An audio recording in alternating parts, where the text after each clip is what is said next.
nameplate thing to participate? What? And is this card in? And is that important? I don't know.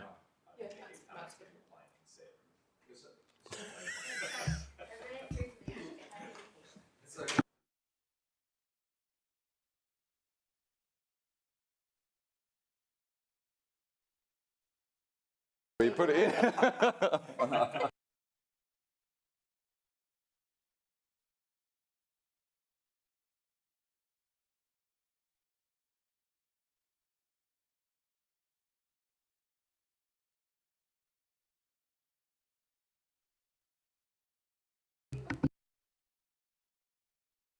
Okay, councillors, we'll make a start. It's 9:04. We'll open the meeting.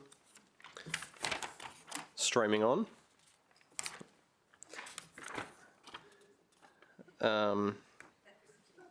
Now, we have an apology from Councillor Hamill, who's obviously attending to some family matters at the moment. So would someone like to move the apology of Councillor Hamill? Moved by Councillor Pauline Young, second by Councillor O'Neill. All in favour? Against? Carried. We welcome Councillor Bowden Lumsden and Councillor Lacastra. Councillor Taylor visiting.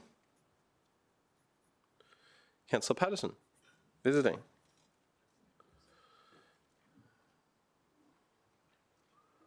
Councillor Vorster, haven't heard from. You heard from?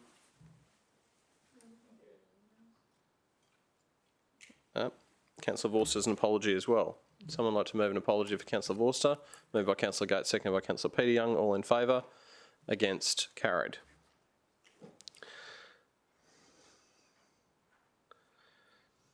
Okay, should be a quick meeting then, which is good.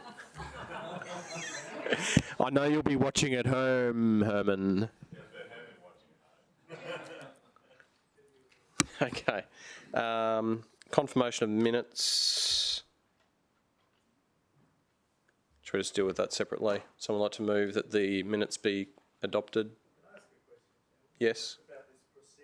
Yes. If you don't mind, because obviously we've confirmed the minutes at the council meeting, and indeed we modified or potentially would have modified these outcomes. So what's presented to us here, is it the minutes as recorded at the committee meeting or at the council meeting?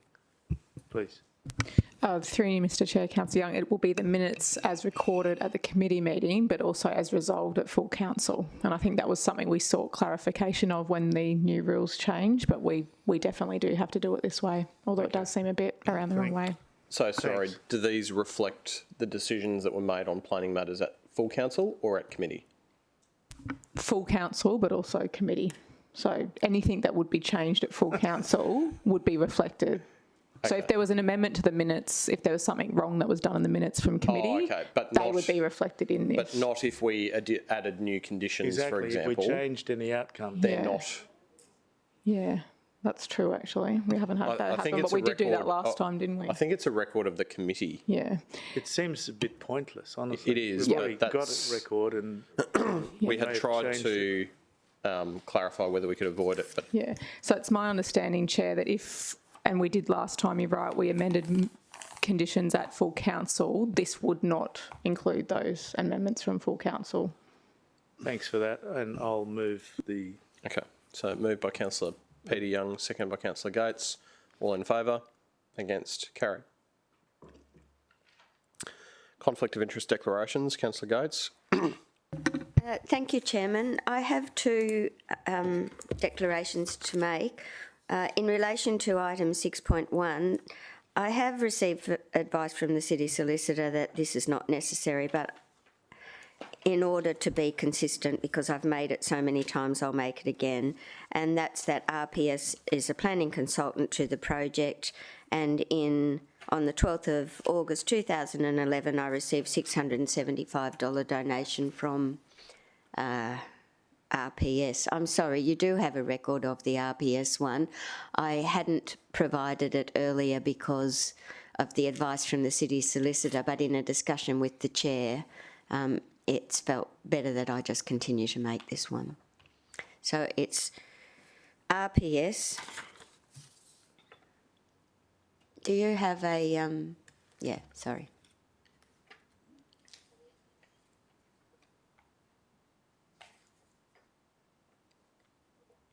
Sorry about this.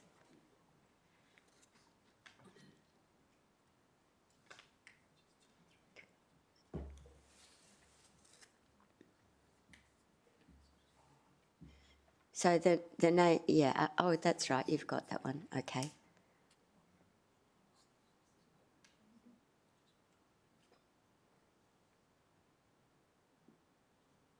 And that's correct too. I'm right. seeking permission to remain in the room due to the... Okay, that seems complete. So I'm happy to move a procedural motion that Councillor Gates participate in the decision despite the councillor's conflict because the public interest is served by her remaining in the room and contributing to the matter, because any perception of conflict of interest is outweighed by time and small amounts of money and whatever else we want to write in there. Someone like to second that? Second by Councillor Owen Jones. All in favour? Against? Carried. Okay. So we've got one start item, which is item 6.2. Did someone like to... sorry, I have Oh, sorry, another. you got one more? Yes, sorry, Chairman. There was a supplementary agenda item today, 6.5. Yes. And Place Design is a consultant to this project, and funds were received in 2011 and 14 and also in 2016, but the amount was refunded, so it was as on the screen. I'm also seeking to remain in the room and participate in this matter due to the funds retained and the small amount and the minor nature or whatever. Yeah. So what was the cut-off date for that $2,000 prescribed? It was this, it's the relevant term, which is this term and The one last before. term. And that's why I need to keep making these declarations, because obviously that 2016 amount was received within the relevant term, but it was refunded in full, but that does not alleviate the need for me to make the declaration. So it's not the fact that the total of those amounts No. triggers No. more than like 6,000 or whatever it is? No, and well, it doesn't, because I didn't keep the $1,850, so it's $2,260 10 years ago and 8 years ago or 7 years ago. Yeah. Combined. But So the I'm just going to make a legislation... comment for my 2 cents worth on the refunding thing. Those people showed a propensity to support you by putting their hand in their pocket for nearly $2,000. You know what I mean? So the fact that you gave the money back, Well, it doesn't matter to that I me, gave I'm just saying that the payment was made to you. So that's how I've always viewed it. Yep. Yeah. I'm just making the declaration, Chairman. Whatever happens, happens. Yeah. I don't have any control over that. So I'm happy to move again that Councillor Gates should remain in the room and participate in the matter, despite the conflict because of the time that has elapsed since the donations were made. Bless you.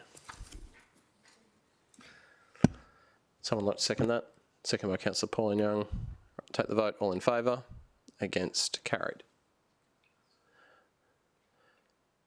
All right, so we've got one starter. Oh, sorry, Councillor Gates, any more? Councillor Barton-Lumsden. Thanks, Chair. I think 6.5 is start as well, if we could unstart that. Oh, okay. 6.2, Councillor Owen Jones. So, Mr. Chair, when we're doing those votes, is the Oh, we're supposed to take a division. recorded now because of the new way that the officers are able to, like, I mean, I think we were all voting in support rather than Councillor Gates who wasn't voting, but Yeah. I don't know if the new method now just shows that as indicates as having all voted and therefore removes the need for a division to be called. Sorry? Okay, well, let's just for the sake of it, take the division on those two votes. Thanks, Councillor Owen Jones. So on the first vote, which was the RPS for $675,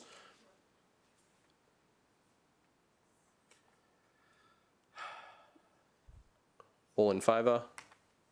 Councillor O'Neill, Councillor Owen Jones, Councillor Pauline Young, Councillor Caldwell. Against? Councillor Peter Young and Councillor Gates did not vote. In relation to the second matter, which was the place design, all in favour? Councillor O'Neill, Councillor Owen Jones, Councillor Pauline Young, Councillor Caldwell. Against? Councillor Peter Young, Councillor Gates again did not vote. Thank you.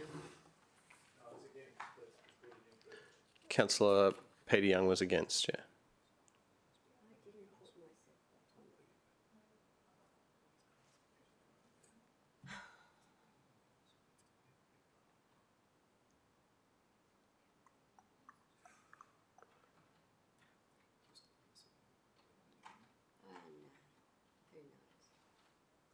We'll just take out those people that aren't here as well. So at some points, Councillor Tate, Hamill and Vorster are absent.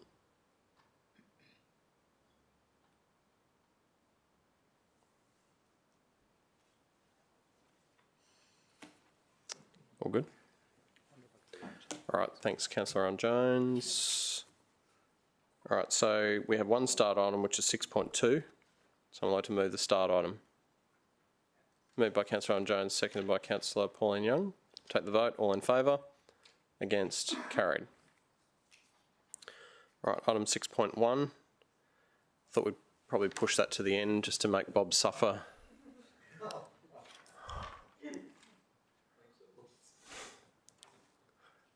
Just joking. 6.1.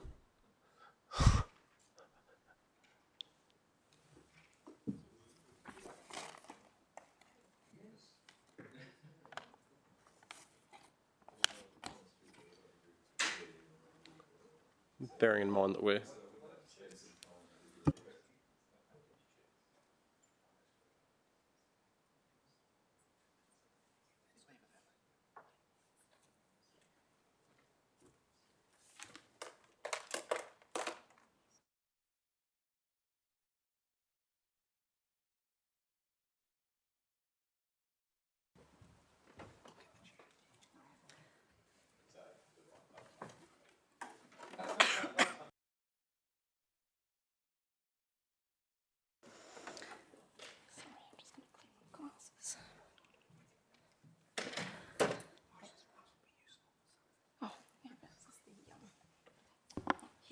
All right, so we might have a presentation on this one.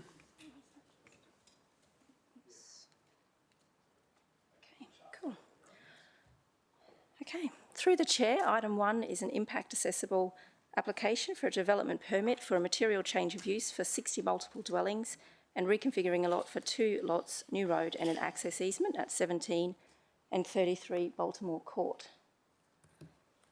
The subject site is located at the end of Baltimore Court and is currently undeveloped, as shown on the aerial and site photos.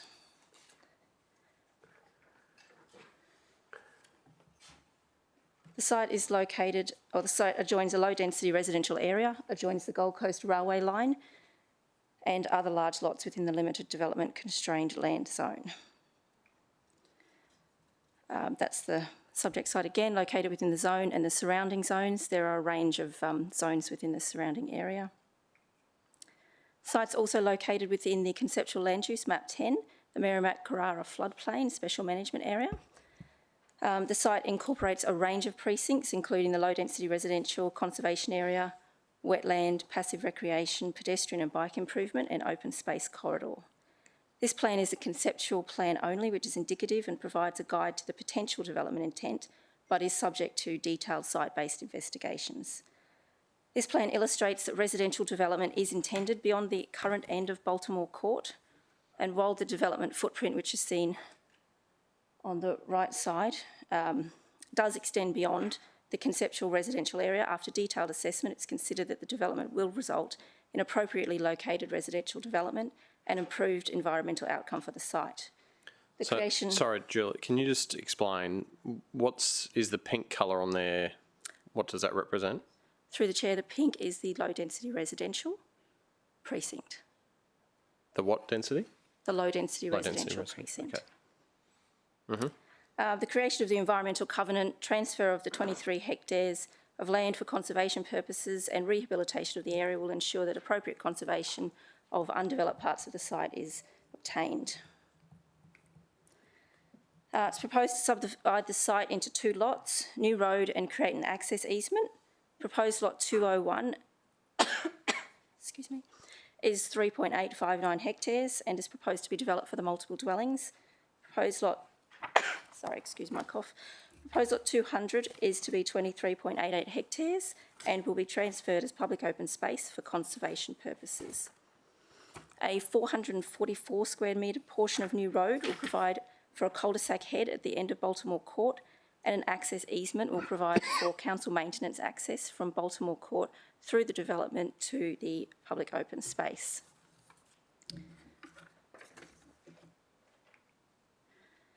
It's proposed to create 60 multiple dwellings and an environmental covenant within proposed lot 201. This overall master plan shows those dwellings in that area. The development density is considered to be low to medium intensity, which is consistent with the requirements of the zone code. The proposed multiple dwellings within lot 201 achieve a net developable area of 3.859 hectares. It's noted that 2 of the dwellings, 23 and 24, which adjoin the communal open space, are recommended to be removed to allow for additional communal open space, so the density has been recommended to be reduced to 58. This is the ground floor plan. The multiple dwelling development is to be gated with access via a private road located at the end of Baltimore Court. Features of the development include the 7,993 square metres environmental covenant area located over the vegetated portion of the site, a communal open space area located centrally which incorporates a pool, barbecue complex, and as previously mentioned, the 2 adjoining lots, 23, or not lots, dwellings, 23 and 24, are proposed to be removed and included in this area. The stormwater basin is located adjacent to the communal open space, and a 4 metre wide maintenance access track is located around the perimeter of the development. That access to that is gained via the access easement. There's 120 car parking spaces for residents, 2 per dwelling, which are in a double garage, and 18 visitor car parking spaces throughout the development. That's the first floor master plan. There's 3 main dwelling designs proposed throughout the development, with dwellings grouped in 2s and 4s. The street front perspective views show the dwellings presenting as 2 stories from the internal private road. These are dwelling types C1, A1 and B1. These are the rear perspective views. Proposed lot 201 generally slopes down to the surrounding public open space. Dwelling types A and B have a built form height of less than 9 metres, but these dwellings have been designed to cater for the topography and step out over the batter at the rear.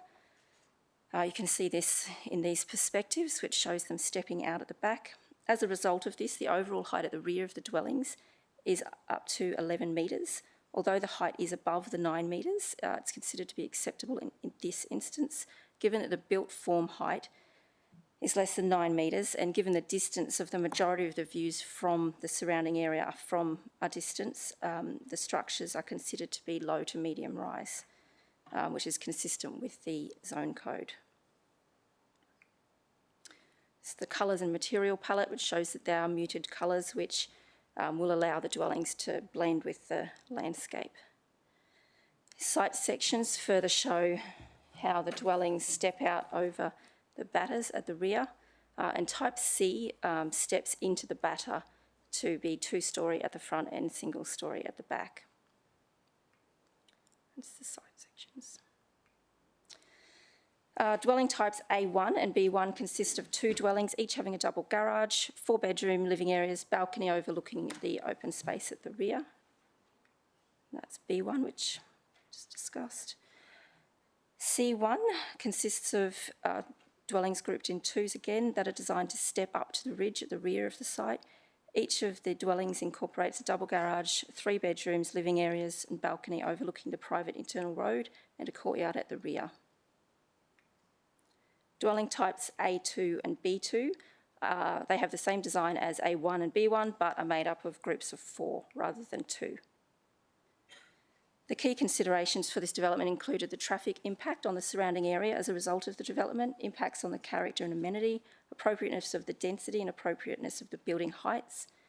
In terms of traffic, trip generation is considered to be low and unlikely to have any appreciable impact, and this was demonstrated through the traffic impact assessment.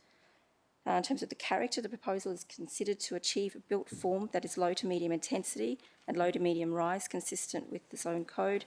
It provides for dwellings located in a cluster which take into account constraints of the site, protect the environmental features and maintain the open space character of the area.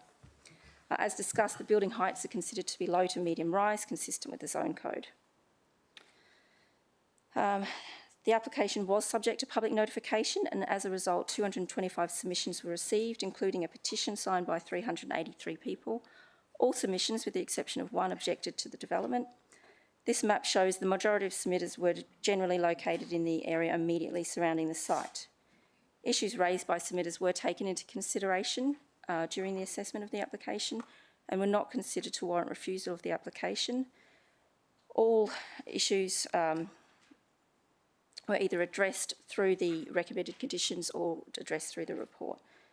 In conclusion, the development is considered to comply with the requirements of the city plan, takes into account the environmental features and constraints of the site, and is recommended for approval subject to conditions. Any questions? Okay, thank you. Any questions, councillors? Councillor Peter Young. Thank you, Chairman. On page 24 of the agenda is a plan showing from LGIP mapping a couple of proposed parks, but it's not really clear to me which are the parks. Would you be able to describe those for me, please?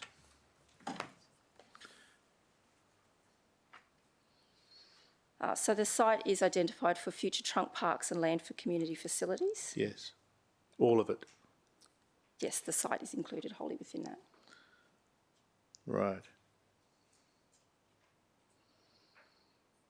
And that's been relinquished because they're providing part of the site for conservation purposes. Yes, through the chair, it was determined that it was more appropriate for conservation purposes over the site. The balance, or a large portion of the site, being the 23.88 hectares, is to be dedicated as public open space. The higher portion of the site is proposed to be developed for the multiple dwellings and does already have a current approval over it for an existing ROL approval and dwellings, and that being the higher portion of the site is already to be developed. The balance of the site wouldn't be able to be developed for community facilities and LGIP infrastructure in terms of the difficulty of complying with the desired standard of service for flood immunity. And the provision of or protection of the wetlands area will provide for greater environmental benefit through conservation. Thank you, I appreciate that. But the land was originally intended to be used for recreational purposes, so do we know what Parks and Recreation Services are contending will replace this, or is there just to be a shortfall of recreation space? Through the chair, the potential for where alternate open space is to be provided, I'm not aware of where that stands. Thank you. Thanks, Chairman.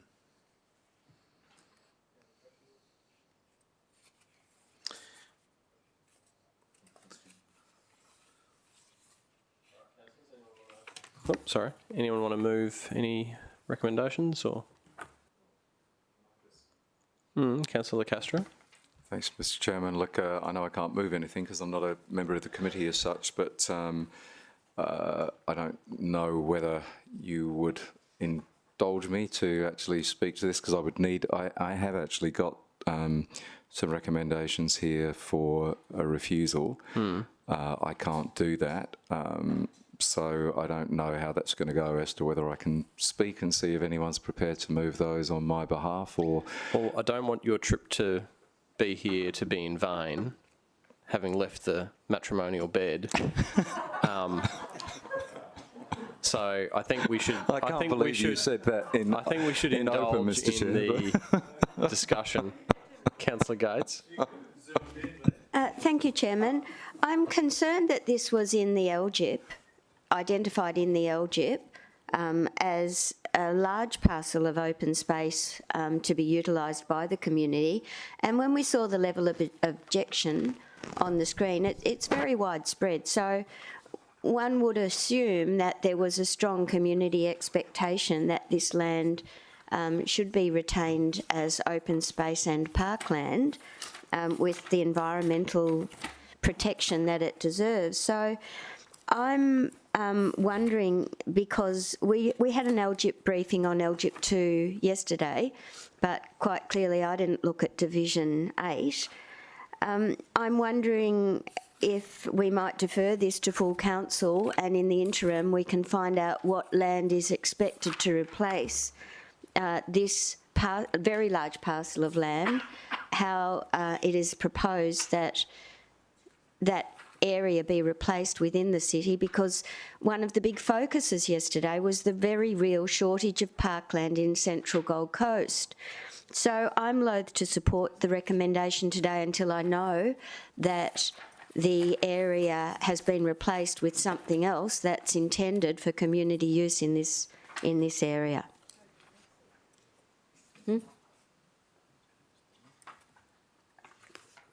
Okay, that's good. So maybe, yeah, well, let's just try and flesh out all of the issues that might be needing to be looked at. So, I mean, the underlying issue that goes against that problem is that we already have a approval that was granted in 2007.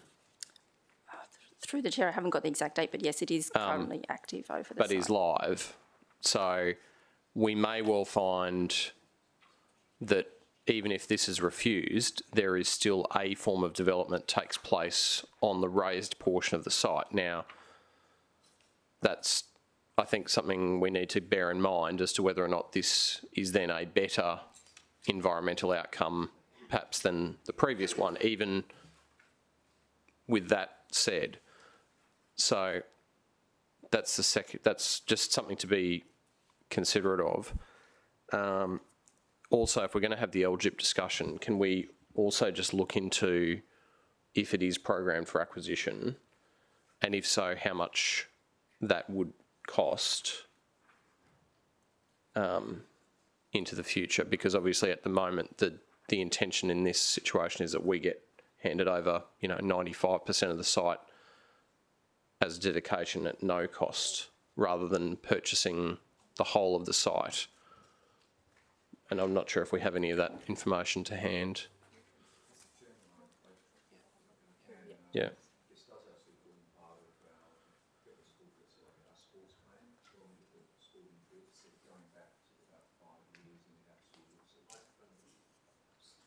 I turned it off, sorry. Not used to microphones, there we go. This does actually form part of the city sports plan, I think it's called, where we look at the fields, sporting fields, and what we need across the city. So it is actually identified in there for sporting fields for the city. And I just can't recall what the exact document's called, but it's part of our city sports plan. And going back to the other point you made, Mr. Chairman, yes, it does actually have, there was a court order going back, and I can't remember the year now, but it is going back quite a way. And that court order was for the approval of 21 dwellings. I believe it's 21. This one is 60. On page 15. Yeah. Page 15, there's a image of the approved subdivision. So the case number was a 2007 case. The decision might have been later than that. Yeah, it might have been around 2013 from memory. Oh, there we go, 5th of December 2013. Oh, there we go. Yeah. Okay. It's rang a bell with me. I thought it was around there. So, that's the background, the history of it as such. But obviously, this is significantly a much larger scale of development. That said, that was under a different planning scheme, of course. Julie, sorry, you had some information about Parks. Through the chair, I was just going to say that Parks have reviewed this application and have advised that it's considered appropriate to relinquish the site for active or for recreation purposes, and for public open space to be transferred for conservation purposes only. And that was given the fact that it is difficult to comply with those desired standards of service for flood immunity and in relation to that existing approval that was current over the site. Okay. And so on that basis, would we envisage that it would be removed from LGIP or something, or? Through the chair, it's anticipated that that would occur. Yeah. Councillor Owen-Jones? Mr Chair, if Councillor Castro has prepared reasons for refusal, I'm happy to move them so that they're on the board, and then we can maybe work through what they may be. Have you been provided with an electronic copy? Do you want to just pop them up for Councillor Owen-Jones to?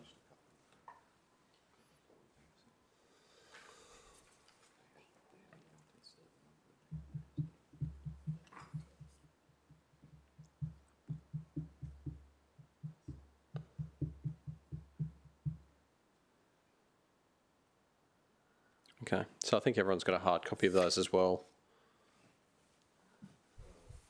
No? Oh, sorry. Okay, so moved by Councillor Owen-Jones, second by Councillor Peter Young.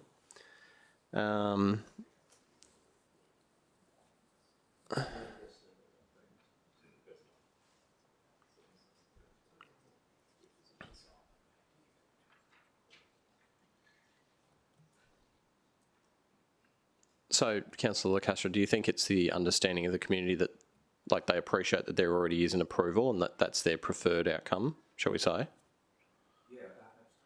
Sorry, absolutely, Mr Chairman. Look, everyone in the community is aware of that. It's, as you say, because it goes back quite a while. I'm very familiar with the site because there have been a number of... I was elected back in '97, and I think ever since then we've probably had, when I was, 18. I think, in all seriousness, I think that there have been probably at least 4 or 5 attempts to develop this land with various proposals. It is very low-lying, of course. It is floodplain, so. And so the court order is something that everyone, even though they weren't, particularly happy with that, you've got to live by the fact there is a court order over it. But this is about 3 times larger in scale. The main concerns, as you can see from those 4 points there, traffic is a big concern. Now, I know that we're looking at, say, 60 dwellings. That may not look like a huge number of vehicle movements as such, but there's only one road in and one road out, which is Hickey Way. And the problem with this is Baltimore Court is just a small cul-de-sac, and I'll go to the last point first. The last point actually talks about the construction. There is no other way of getting in and out. It's not designed for heavy vehicle movement. It's going to be quite a significant development, and the impact on those residents is going to be huge. But the other problem with the traffic is not so much that Hickey Way can't carry that number of cars, but because there's only one road in and one road out, and I think it goes back to my first point, I think. Is that where I mentioned it, or the second one? Let's have a look. Yeah, no, it's the first one, which is the fact that the intersection with Nilsson's Road, with the traffic lights of a morning, with residents trying to get out and getting to work, getting their kids to school, it takes forever to get out of that intersection with the lights, and this is going to put significant stress on what's already a very, very busy road.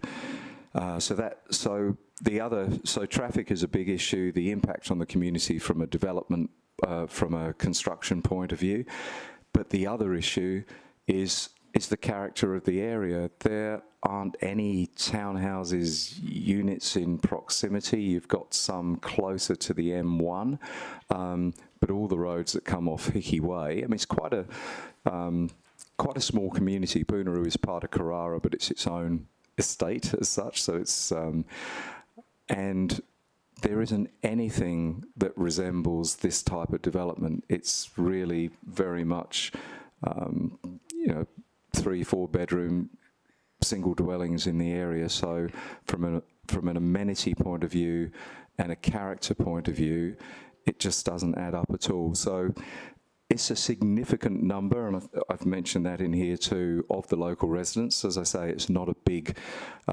community. So this is a massive chunk to have 383 on a petition, 217 submissions, individual submissions. It really is a major concern for this small community. It's going to have quite an impact. But the other thing which isn't on there as such, and I know we've spoken about it, is there is a huge expectation from the community that this land, as Councillor Gates has mentioned, Councillor Young mentioned, but a huge expectation that this land would be retained for recreation. The fact, as you say, it is part of the LGIP, and even though we've now said, well, okay, we don't want this, we don't need this, it's very low-lying, from a community point of view, they've been led to believe that this would be acquired for sports fields and recreational purposes. So they're the grounds that I'm asking that we move for refusal. And I guess that basically sums it up. So Chris or Joel, can someone just talk to us a little bit about the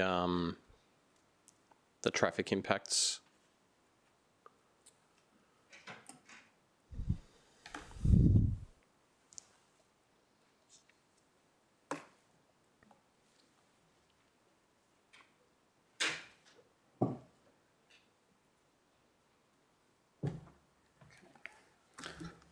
Okay, through the chair. So there's a few things I was hearing there. So I'll start with Baltimore Court. Baltimore Court is a residential access street, and those streets carry up to 750 vehicles a day. Currently it serves 11 dwellings, and we're adding another 58, 60. So that still keeps us under the 750 vehicles per day. And in terms of our assessment, that's acceptable. The second topic I heard was construction access. So I guess regardless if we approve this development or not, there is a approval for 21 dwellings, so there will be trucks at some point accessing this street to do that particular development. I guess with this particular development, there'll be more trucks for a longer period of time. And that will be managed through as part of the construction management plan, where they'll have like traffic management. So if the trucks can't make it down the street due to the parking of vehicles, traffic management potentially do like a letterbox drop and then just manage it that particular way. The third point, Hickey and Nelson Way intersection. So currently that intersection, it does queue, the right turn out onto Nelson does queue back past the Allison Hickey Way roundabout. I've been out on site myself during that morning period and just validated the results that came in from the consultant. And from what I can tell, vehicles wait up to about 1:45. So that's if you arrive first. However, the average delay is around about a minute. So a lot of the vehicles that I'm seeing arriving, arrive towards the end of that cycle, and they can just clear it quickly. And I guess the point to make is that the proposed development will generate 39 vehicle trips in the peak hour, based on the standard trip generation rates that we use, and based on that, there'll be like across the whole intersection, it's a 1% increase in the total of traffic. So it's not a lot. And the proposed development, in terms of that right turn movement that was referred to, will increase delays by a further 2 seconds, according to the modelling. So not significant. Okay.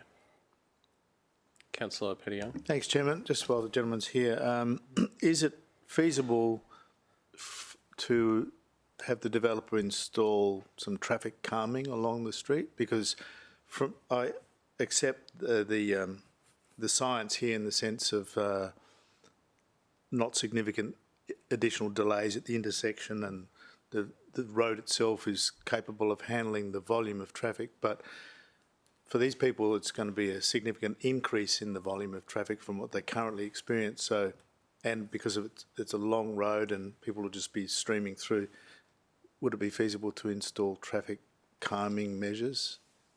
I guess in answer to that question, we'd probably need to, talk that through with Transport and Traffic Branch before we decided on that particular outcome.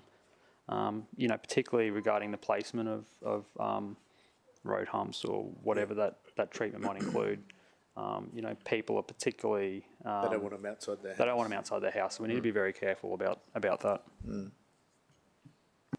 I think, Councillor Castro, if the refusal's unsuccessful, I think as far as the construction time is concerned, this will be a far more compressed period of time compared to even the 21 lot ROL, which is just a vacant land subdivision, shall we say, and could go on where there be 1 or 2 or 3 houses on the go all the time for the next decade, you know what I mean? So, whereas this seems to be, I think, the sort of thing that would be done in a short, sharp burst, and then the construction traffic would finish. Okay, any other traffic-related questions? Councillor Owen-Jones? Sorry, Councillor Petia? So I'm not familiar with the street, Chairman, but just looking quickly at a map, there's a number of intersections along that street, and maybe they're the right kind of locations for platforms to be built, so they're not just a hump outside someone's house, and that may assist in that traffic calming objective. So I'd be willing to support something along investigation of those sorts of things. Thanks, Chairman. And can I just ask one more question, just in relation to the detached dwelling? Sorry, this is not for you, Joel. This is more of a planning question.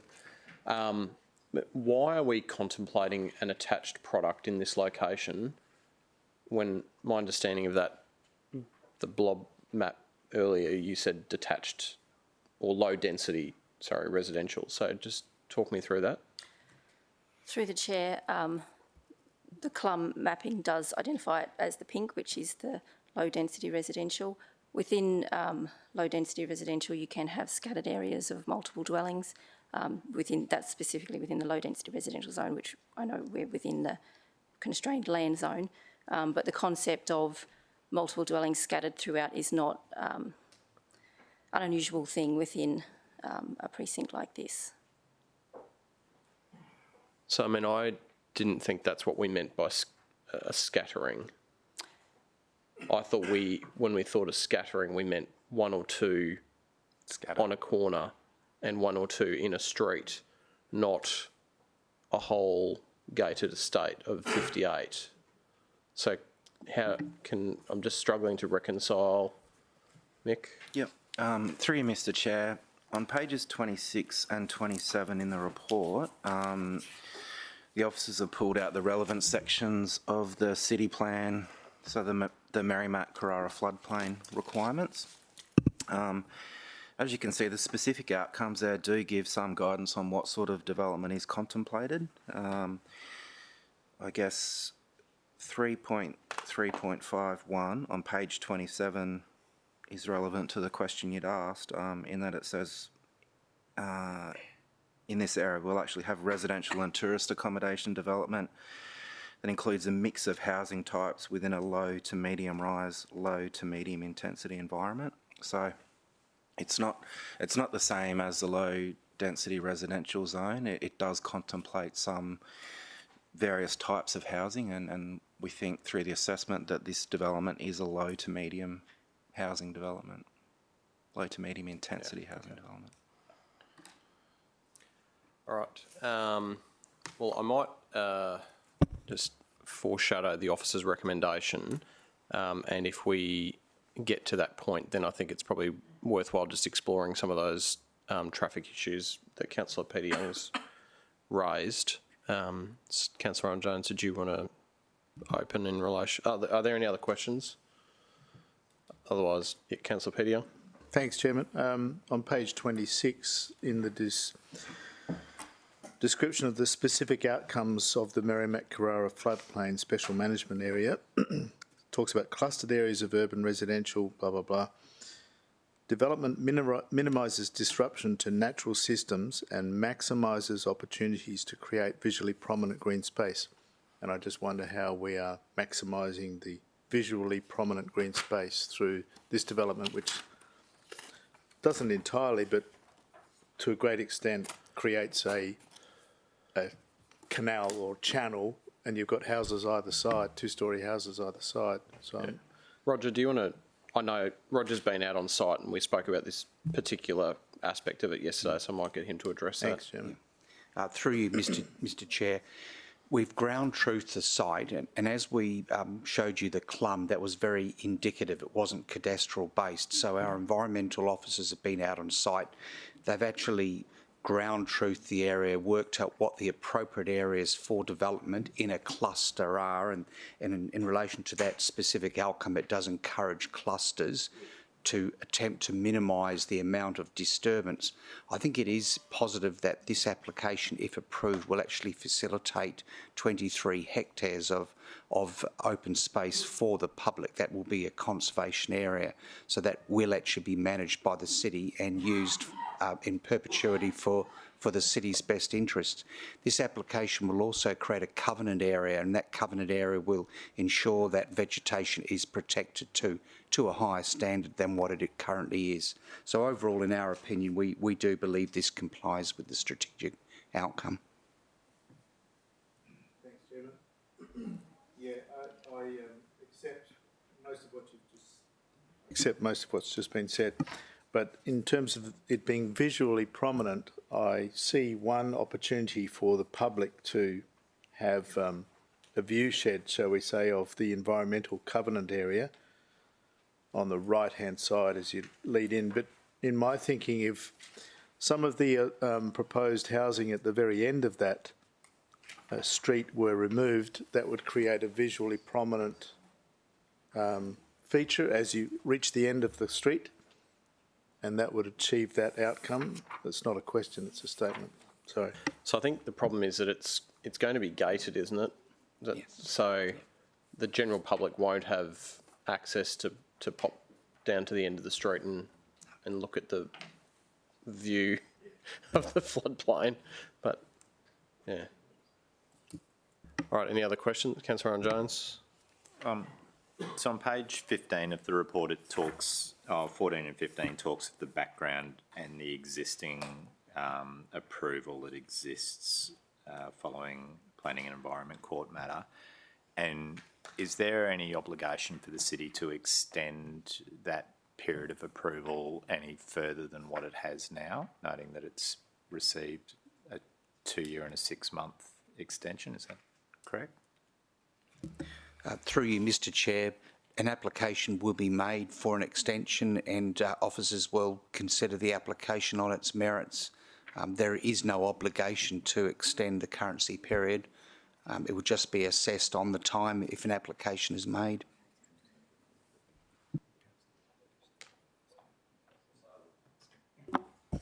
Sorry, it's just more of a question for me personally, and I'm not a visitor at the moment, but this map does show just on the outline of a property, our current property at the moment, so I didn't know whether it's something I do need to raise at some point. I know I'm just a visitor at the moment, so...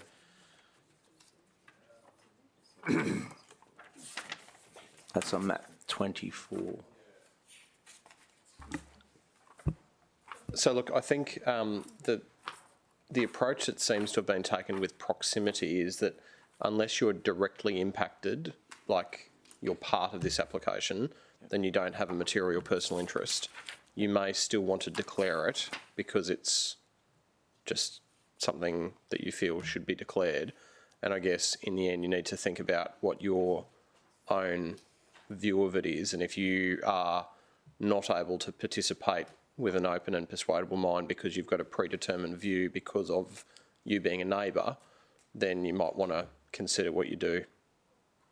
Okay, so I suppose I'm just open to the floor. Is it something we feel I should be declaring, or I can always walk out and get advice and come back to the full committee? Sorry.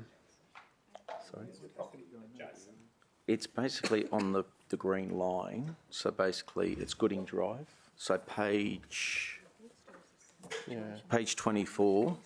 It's showing I'm presuming the full outline of the green property and Gooding Drive. I'm just on the other side of Gooding Drive.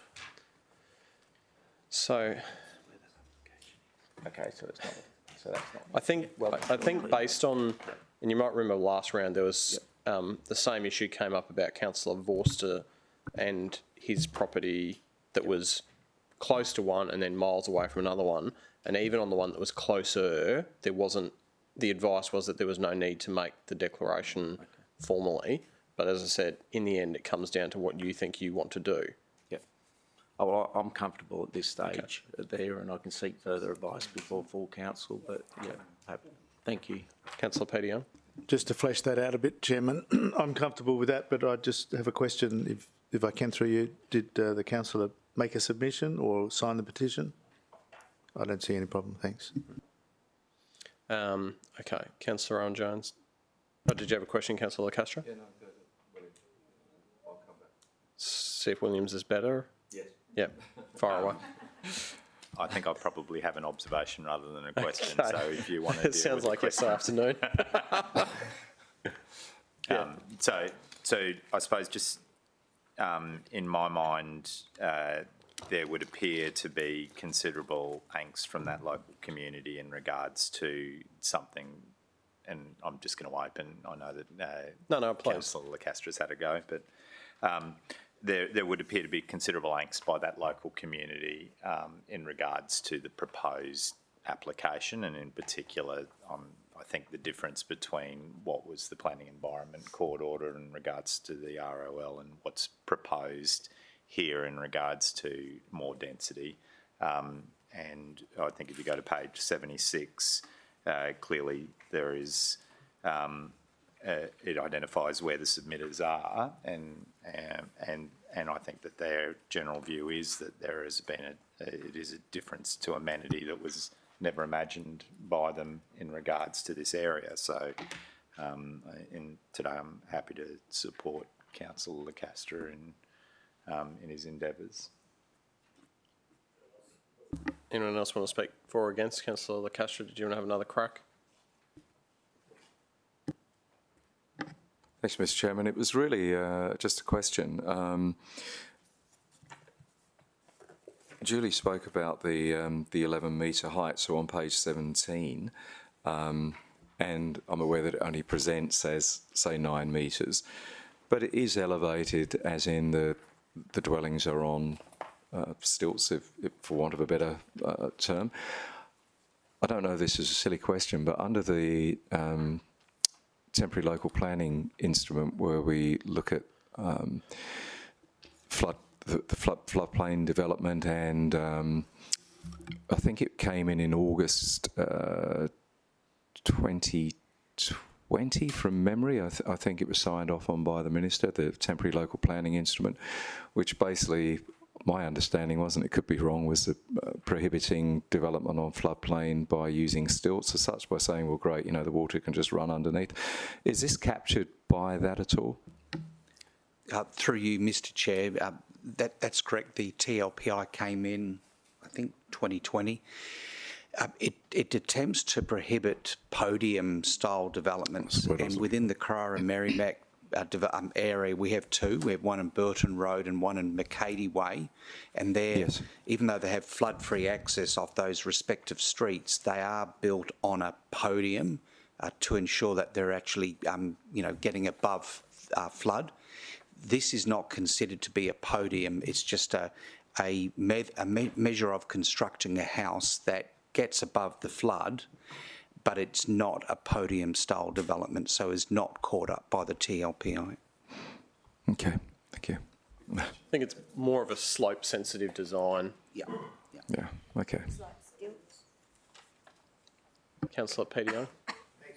I wonder if the minute secretary could scroll down so I could see the other reasons I'm supporting here. Thank you. I think that possibly an additional reason might be an unacceptable loss of land identified in the LGIP for recreational purposes. I think that's a key consideration of mine, and I pick up is also been considered by other councillors. So, not sure if I want to move an amendment or if, Councillor Lacastre, you want to incorporate that in your original motion, that number 5 be an unacceptable, the development would result in an unacceptable loss. Oh, it's your motion, beg your pardon. I'm hosting it. I think it would be fair to say that the officers provided an answer in regards to that, that the city parks have waived it off as being an acquisition property in regards to the recreation space. So I think that we would be better off today moving what's proposed, and if we get information between now and council, adding that to strengthen a refusal rather than add it today in conflict to what something the officers have already said. I think that between now and full council, if the refusal is to be successful, then there might need to be some serious work done on These reasons. Because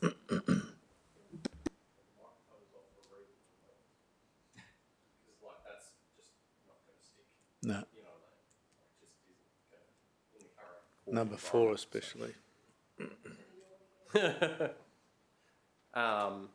So why don't we just leave them as they are, Councillor Young, and then... Happy to, yeah.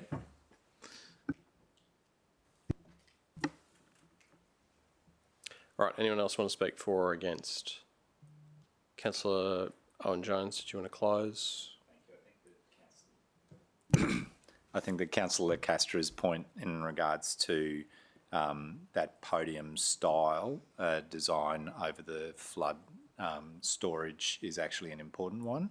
I don't think it's necessarily, what's proposed here today doesn't necessarily reflect what the original constraints of the Planning and Environment Court order were, and I can appreciate that that community doesn't agree with what is being proposed today, and that's why there's been so many submissions received in against it. Okay, debate's closed. We'll take the vote. All in favour? Councillor Peter Young, Councillor O'Neill, Councillor Gates, Councillor Owen Jones, Councillor Pauline Young. Carried. But don't think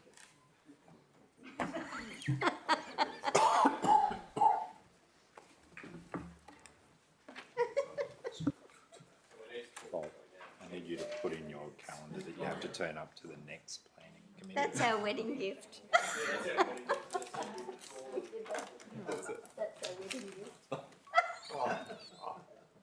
What's it going to happen on full council?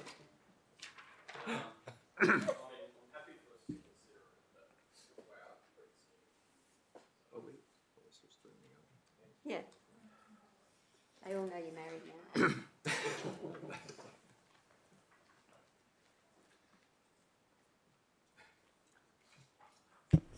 All right, Bob, are item... you staying for the rest, or...? Just some...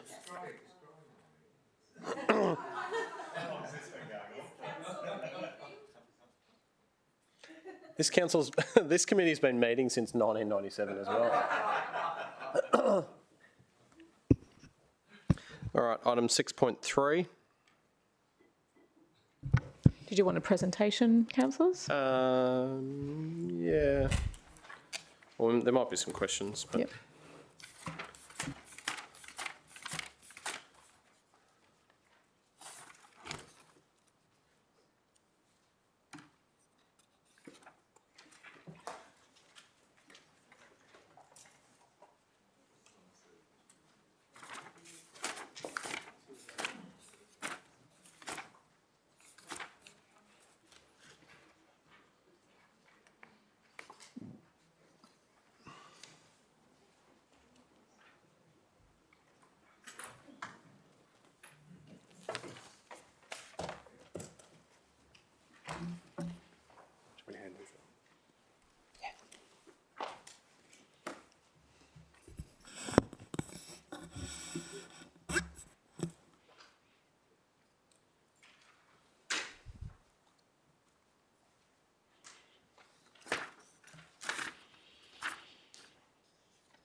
Far away. Good morning, everybody. Through the chair, councillors, today we just wanted to provide you with a short presentation on the outcomes of our recent GC Have Your Say survey that we completed, and also on the updated neighbourhood framework that we have updated based on that community feedback, and also provide you with the shortlisting process and the candidates that we have for community reference group membership moving forward.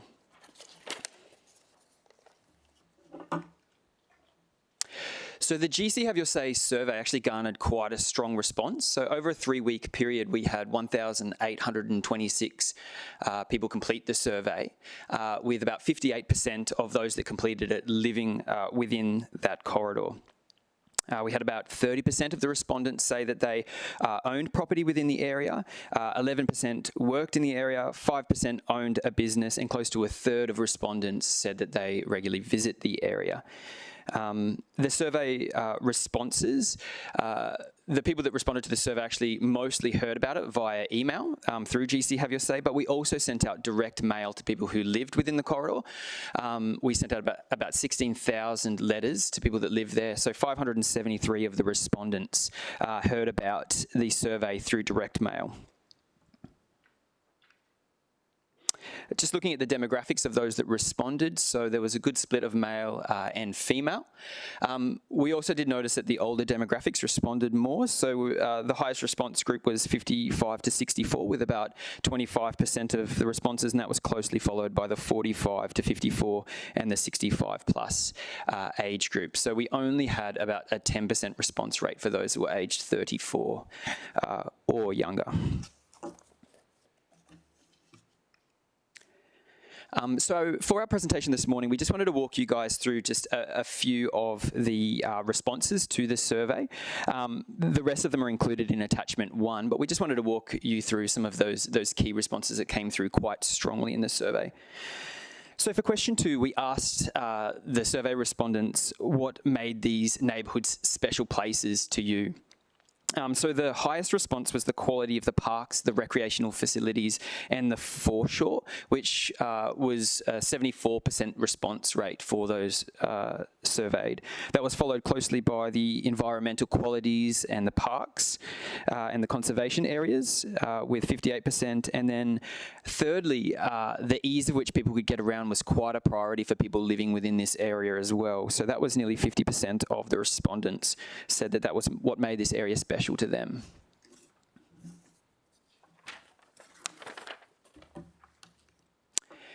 We also asked the survey participants, looking forward 5 to 10 years, what 3 improvements they would like to see most within the station neighbourhood. So looking forward as we grow, what they would like to see.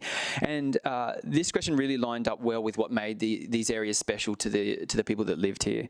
So the highest response was prioritisation of the natural environment, again, with 1,168 responses, which was followed by better parks and green spaces.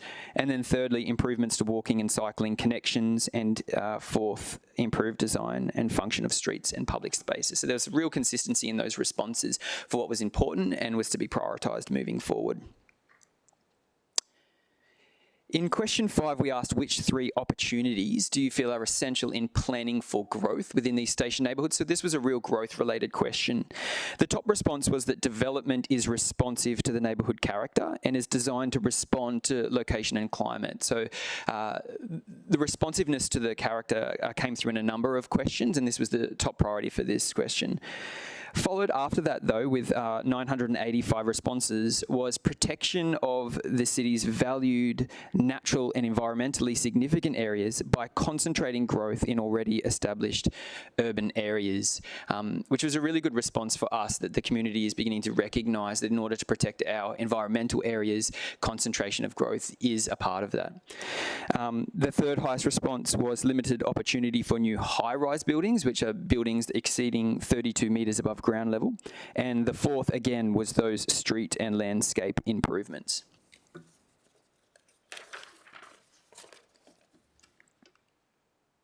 For question 7, we asked which 2 locations do you think have the best opportunity for additional housing choices to support future growth that fits existing neighbourhoods? And the top response there was along high-frequency public transport routes, which is a really good planning outcome and seems to be supported by the community there. Second was close to shops and services in neighbourhood centres, and then thirdly was in lower density areas that are ready for renewal. So overall, based on the feedback from the survey, we identified some really clear priorities coming from the community. So firstly, the natural features in the environment really registered as the top priority for that community. Access and connection improvements were really important for walking and for cycling. That growth is responsive to neighbourhood character, to the location, the climate, and that better parks, open space, and the design and functions of the street is really important as well.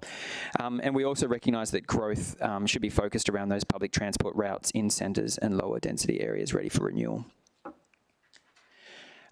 For question 8 of the survey, we did ask the community if they support our proposed first sequence of station neighbourhoods to be looked at for growth.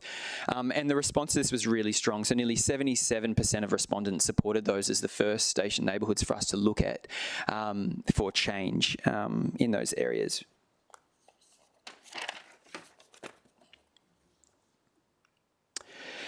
So overall, looking at the survey responses, we found that they are highly supportive of the foundational principles of the neighbourhood framework, particularly those that were endorsed by Council back in 2018.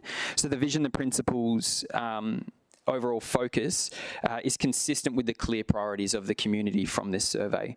So there's a direct link to the community priorities for the natural features, for the environment, for the connections, for the character, open space, and growth that ties to the principles that are included in page 16 and 17 of the neighbourhood framework document.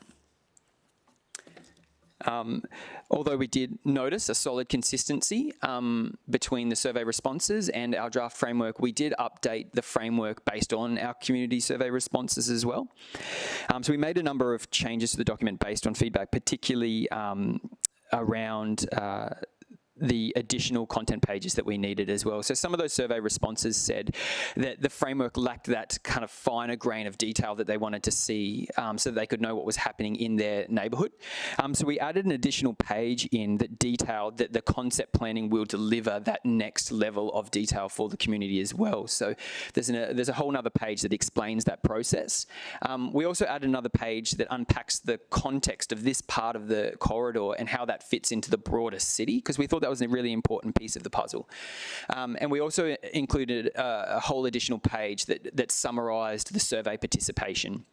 So we summarised how many people engaged with the survey, and throughout the document we added 3 separate links to the engagement and marketing report that shows the full gamut of the community's response as well, so that the community could see exactly how they responded to this survey. We also sharpened the vision based on those top priorities. We updated the station neighbourhood maps to show that clear delineation between the first sequence and the next sequence station neighbourhoods. And we also just peppered the report with some of those findings from the engagement activity that we completed as well.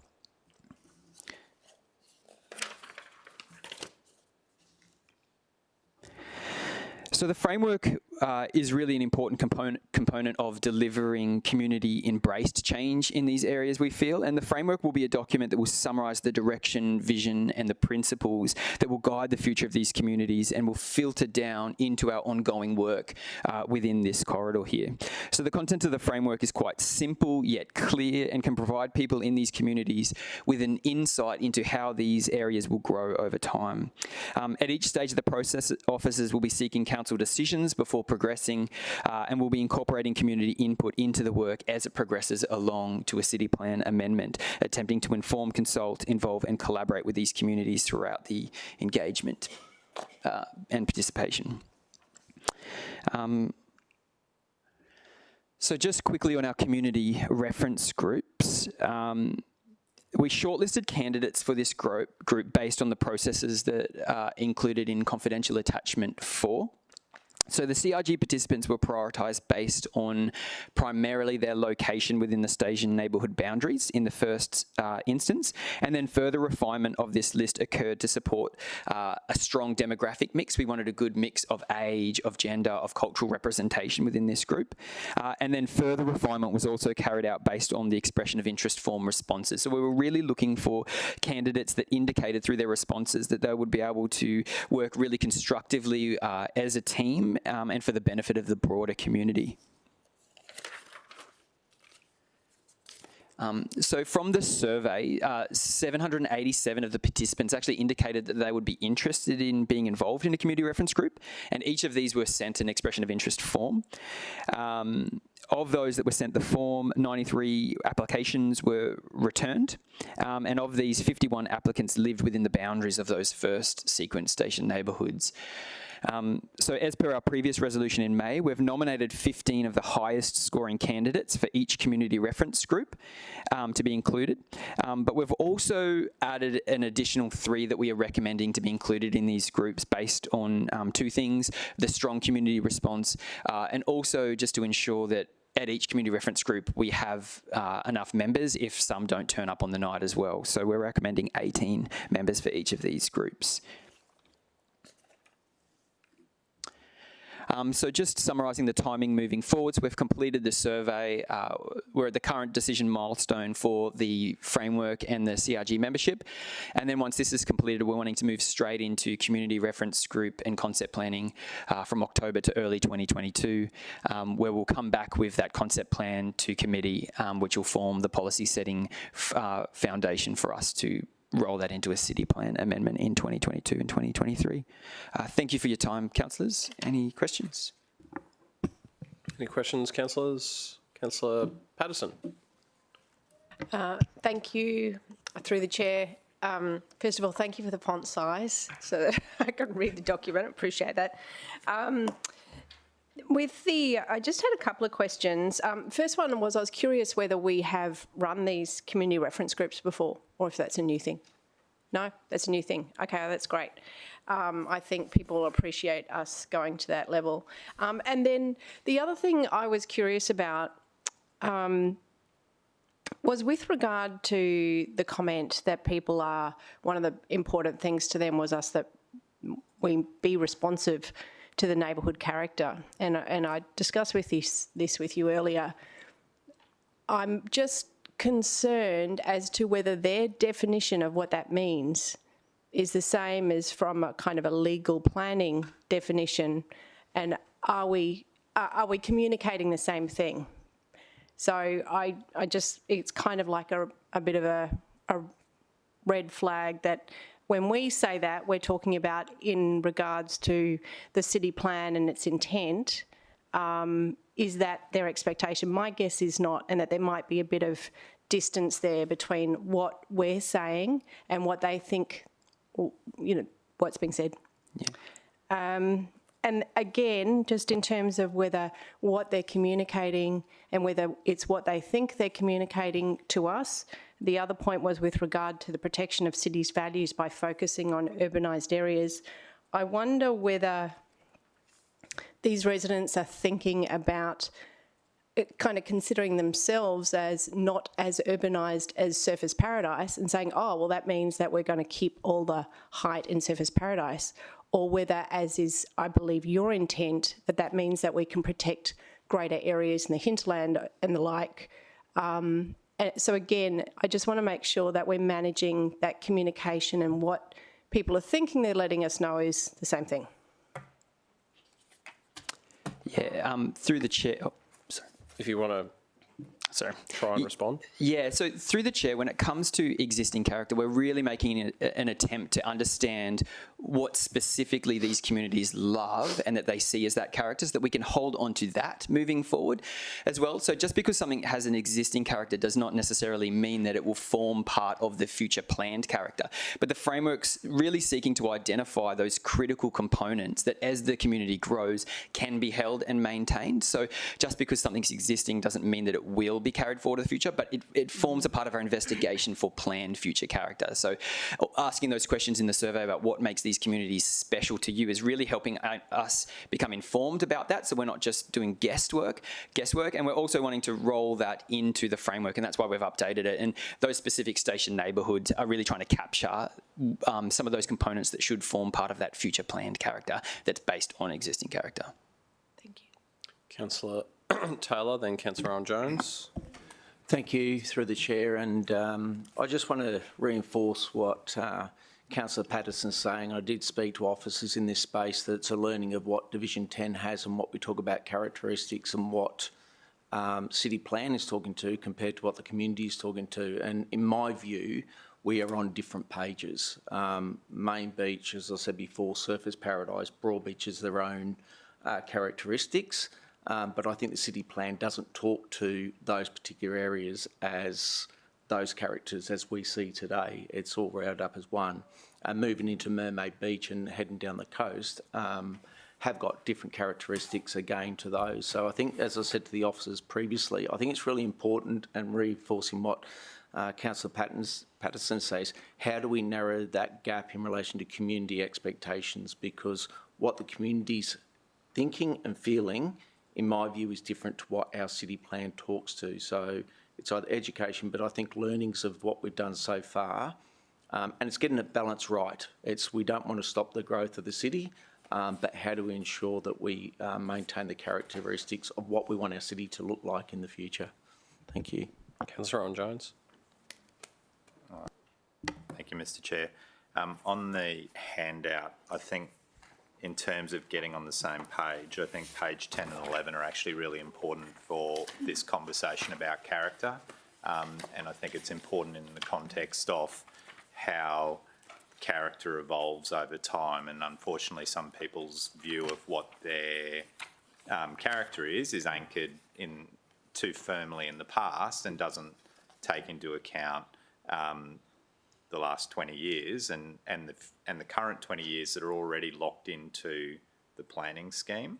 So on page 11, we've got images of the 80s, but I don't know whether or not we would benefit from having images of the 2000s and the 2020s in that page, just because I think it helps show the morphing character, and there's already existing development rights that exist under the current scheme, which are going to be really hard to wind back as part of any conversation regarding neighbourhood framework. So, you know, Councillor Taylor, to me, it's a little bit like that Main Beach conversation where people get very excited about high-rise, unlimited height turning up in Main Beach, which is the very focal point in the city where unlimited height exists under an existing scheme. So I think just in regards to that kind of page 11, fleshing that out with some more images that actually shows on the page clearly what has happened since the 1980s, I think would be useful.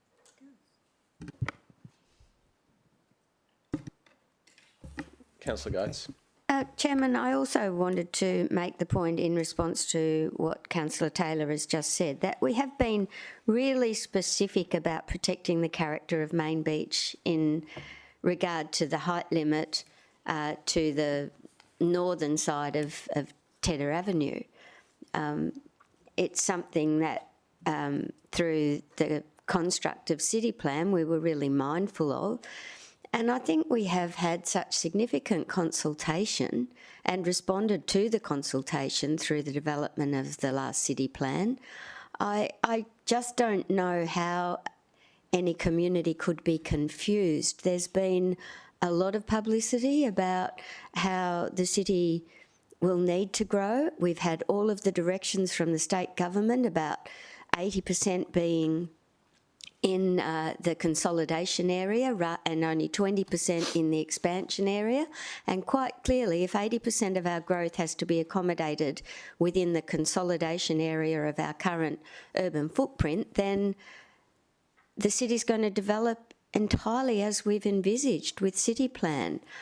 I think there's a huge problem with density in our planning scheme, and we've had that discussion before, because it creates a very unrealistic expectation from the community, because as long as we can continue to provide the necessary infrastructure to serve the needs of any development, that's really the only bearing that density has on anything, as long as our roads can accommodate what's being proposed and as long as the water supply and sewage supply is there. So I'm a bit bemused by the fact that there seems to be a misunderstanding in the community of where we need to go into the future.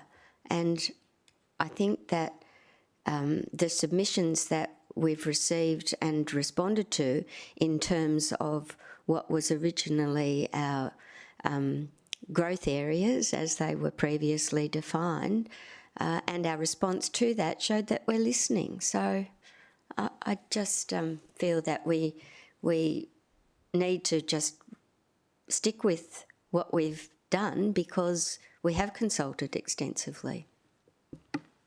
Yeah, and I mean, Councillor Taylor, I could talk for a long time about what you said earlier, but in short, when you look back to the Main Beach light rail station being put where it is, and the state government wrote to us and said, well, we want you to tell us why it shouldn't be high density, high rise residential anywhere between an 800 metre radius, we actually took to them a very refined plan to make sure that Paradise Waters was protected as low density housing.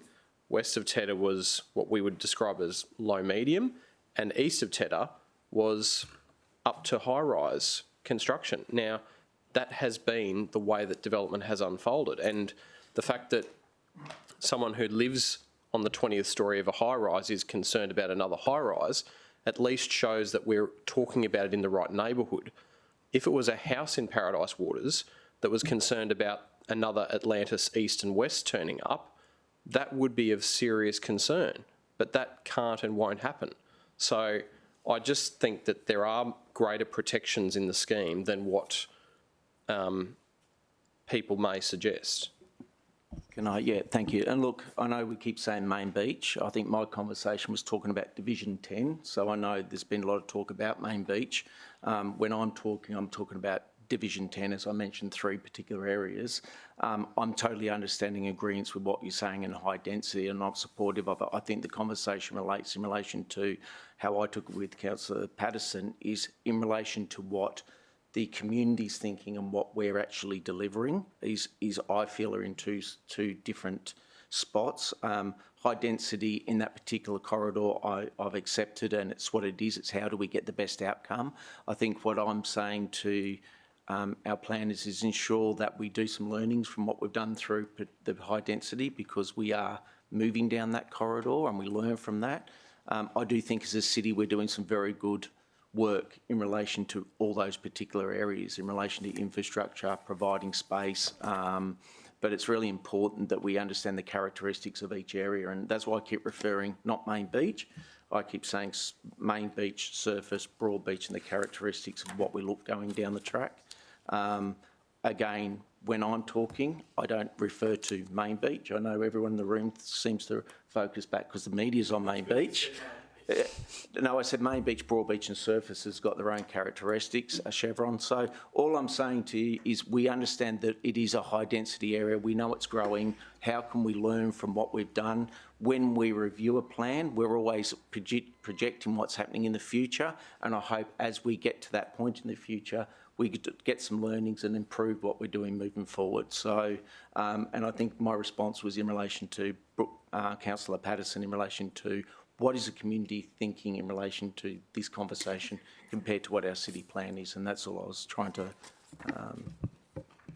Councillor Pauline Young. And thank you through the chair. Just firstly, I'd just like to congratulate the officers on the amount of work that they've put into this, because it's a project going forward that it could potentially have been major update 4, and we know how much is involved in that, and that through this consultation we've identified the areas that the residents of that particular 6.7 kilometres acknowledge that require that work, the initial work going forward, and also to the director, because Director Richard, Catherine and Zane have worked non-stop with myself and Councillor McDonald to ensure that we're keeping our communities informed. And back to what Councillor Taylor was just saying is that through this method, we've given our communities every opportunity to come forward with 16,000 letters going out with GC have your say, every possible forum that they could use. We've had 1,800 people respond. Those people who are responding are interested in what's happening in the city and not just waiting for something to turn up. So if you've got a lot of residents in your area, I would imagine when you do consultations, you'd be looking at thousands of people coming out. I think at 1,800 we've done very well in this corridor, particularly in the two areas indicated. In some of the meetings, and Councillor O'Neill was there with me the other day too, in some of the meetings it was discussed that we've got a very good overall demographic for the Nobby Beach, Miami area, where we've got every age group. We've got a good balance of male, female. We've got a good balance of industry, and that I was a little bit disappointed with the two in Burleigh because over half the people there are over 65, and a lot of people in that demographic in the area are not wanting the area to change. So do we get a good balanced view of what we're looking at going forward? But on the other hand, I look at it in the fact that the other demographics within that area must be at least reasonably supportive of what the city's doing going forward, because they're not coming out and objecting to it, and they're not putting their hands up to form part of that consultation. So in the criteria that the officers set out for the people to be part of that consultation, I think they've got a really good broad overview of the area of who's going to participate in it, and not always just people who are supportive of what's happening in the area, but people that will question why we're doing things. And I think we will get a far better and a far more balanced outcome for the area going forward. I mean, realistically, I would love to have had this done 12 months ago before, you know, the light rail construction and that started, but I actually think it's a very good way for our community to be involved in what's happening in the area going forward, and that the officers have done several pop-ups around the area, and majority of people actually, not majority, but quite a few people actually didn't want to talk about what was there necessarily, but what was happening in some of our parks and things like that. So they are taking a vested interest in the area, which is indicated in the responses that came back, and I was also very reassured to see that the top three in most of those questions were putting us on the same page as what the city plan is envisaging for that particular corridor. So once again, I'm very grateful to the officers and looking forward to the next processes to see what comes forward. So Councillor Pauline Young, did you want to move the item? Yes, more than happy to move it. Alicia, there was one additional paragraph that you wanted to add at the suggestion of the officers. Through you, Mr Chair, it's item 7 up on the screen there. So councillors, that's just to ensure that when there's the administrative errors that might be spelling or grammar or anything else, that we can make the change, and taking your feedback on board, Councillor Owen Jones will also go back and maybe perhaps make some changes with the pictures on page 11. Councillor O'Neill, any other comments or questions? Councillor Castro, thank you for your attendance.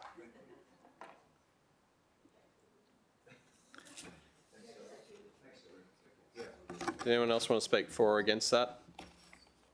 Otherwise, I think Councillor O'Neill seconded it, but yep, we're all good. All right, we'll take the vote. All in favour? Against? Carried. All right, next item.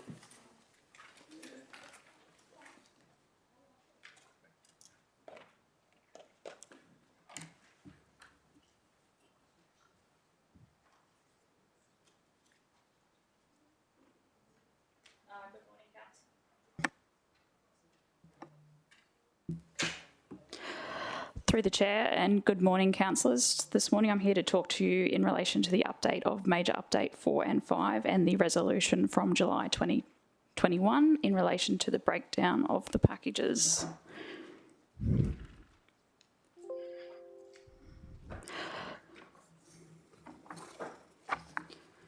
So the scope of Major Update 4 and 5 were previously resolved by Council and are as per the screen. You'll note that Major Update 4 previously included the light rail corridor. It was also other citywide related policy matters that were to be included within that scope. Major Update 5, also on the screen, had a number of other items that related to environmental planning and also some more individualised topics in relation to emissions in industrial areas and also in relation to general policy refinements throughout the scheme. So the work that we have been doing through the City Plan Steering Working Group committee arrangements is to actually look at the way that we process our amendments.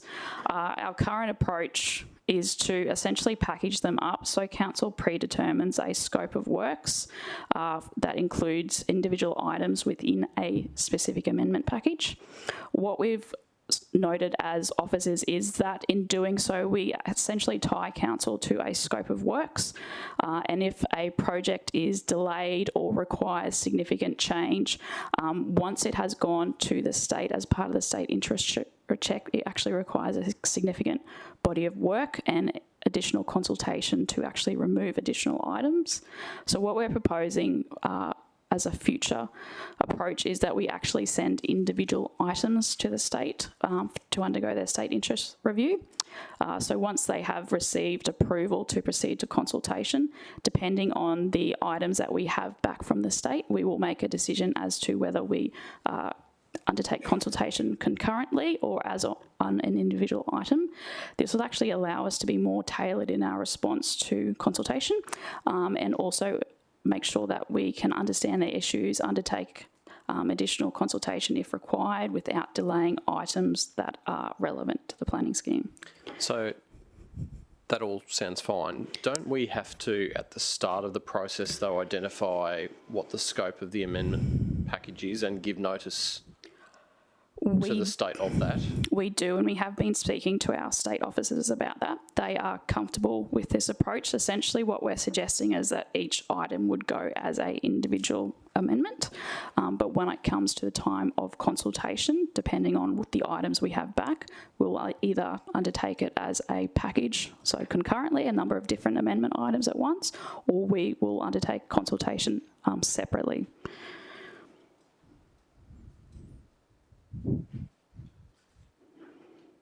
Okay, press on. Cool.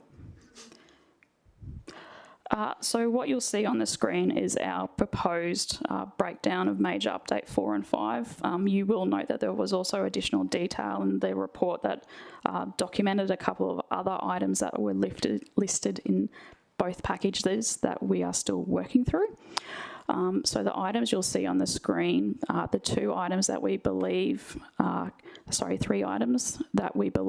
are nearing completion and can be sent to the state are the environmental package. So there was items listed in Major 5 that related to an environmental update.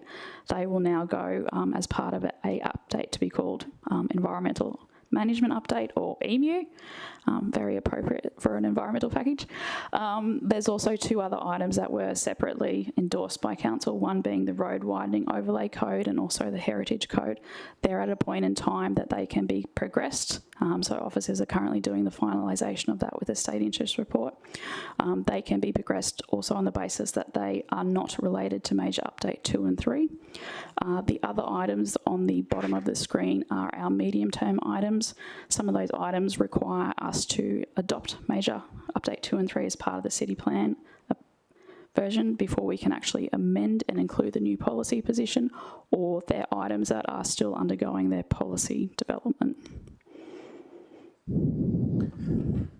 So are you saying that you've taken out the light rail corridor stuff completely? The light rail corridor's previous resolution will go as its own amendment. But where does it sit on this timeline? So this timeline is actually just an extract of the overall city plan program timeline. The timeline that came to council in July had the amendment tracking for the light rail corridor. Okay. So once we have endorsement by yourselves as a committee, we'll be looking to include this in our work program so that you can see that overall program of works that we're working towards. So this doesn't replace that earlier? No, it's almost like a supplementary to. Okay. Sorry. Sorry about that. Just to clarify, the neighbourhood frameworks was the light rail stage 3 corridor. So what's happened now is we've got the new approach with the neighbourhood framework that takes that into account. Same thing. Yeah. Yeah. Okay.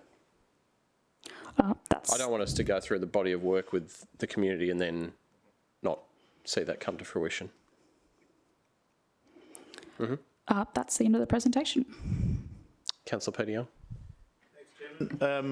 I have a vague recollection, and the director may be able to help. I think at some point in time, maybe about 18 months, 2 years ago, we determined to extract some things from a package and deal with them later, and they were environmental related matters, and I wonder where they're sitting. It's that one, the second blue line. That's in this? That will be the EMU, Councillor Young. So you're right, it would have been middle of last year when we separated environmental as part of that. So that will be all caught up in that one package. Thanks, and the benefits of that is that actually gets done much earlier than it would have been if it was wrapped up in a larger one. I just thought that, in fact, that there were some things that we determined not to progress at that time, and we were going to come back to them, and so obviously they weren't in the package. Through Mr. Chair, Councillor Young, I'm pretty sure we came back, was it 1 or 2 committees ago, and put that through of what the actual detail in that amendment package was? Yeah, sorry. No, so through the chair, I think that related to the critical corridor mapping. So with major update 2 and 3, we took a component out because we reverted back to city plan mapping. That's included in this work now. So the rework that's got to be done is included in this, and that's in the scope that's outlined on page 350. It includes the additional critical corridor mapping. Terrific. Thanks, Richard. Thanks, Chairman. Any other questions? Someone like to move that? Yeah. Moved by Councillor Peter Young, seconded by Councillor O'Neill. Do you want to speak to it, Councillor Young? No, thanks, Chairman. We'll take the vote. All in favour? Against? Carried. All right. Councillor Bowden Lumsden. Showing a great deal of patience there. Everything in this committee is very important, Chair, so happy to be part of it. Nice. Nice.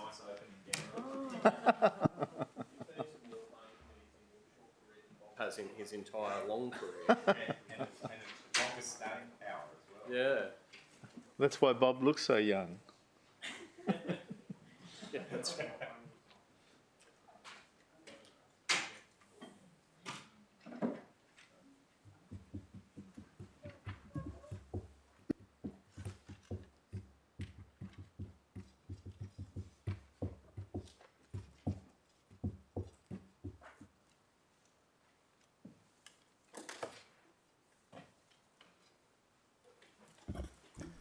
Okay, so we're up to the late item 6.5, I think we called it, did we? 6 point something?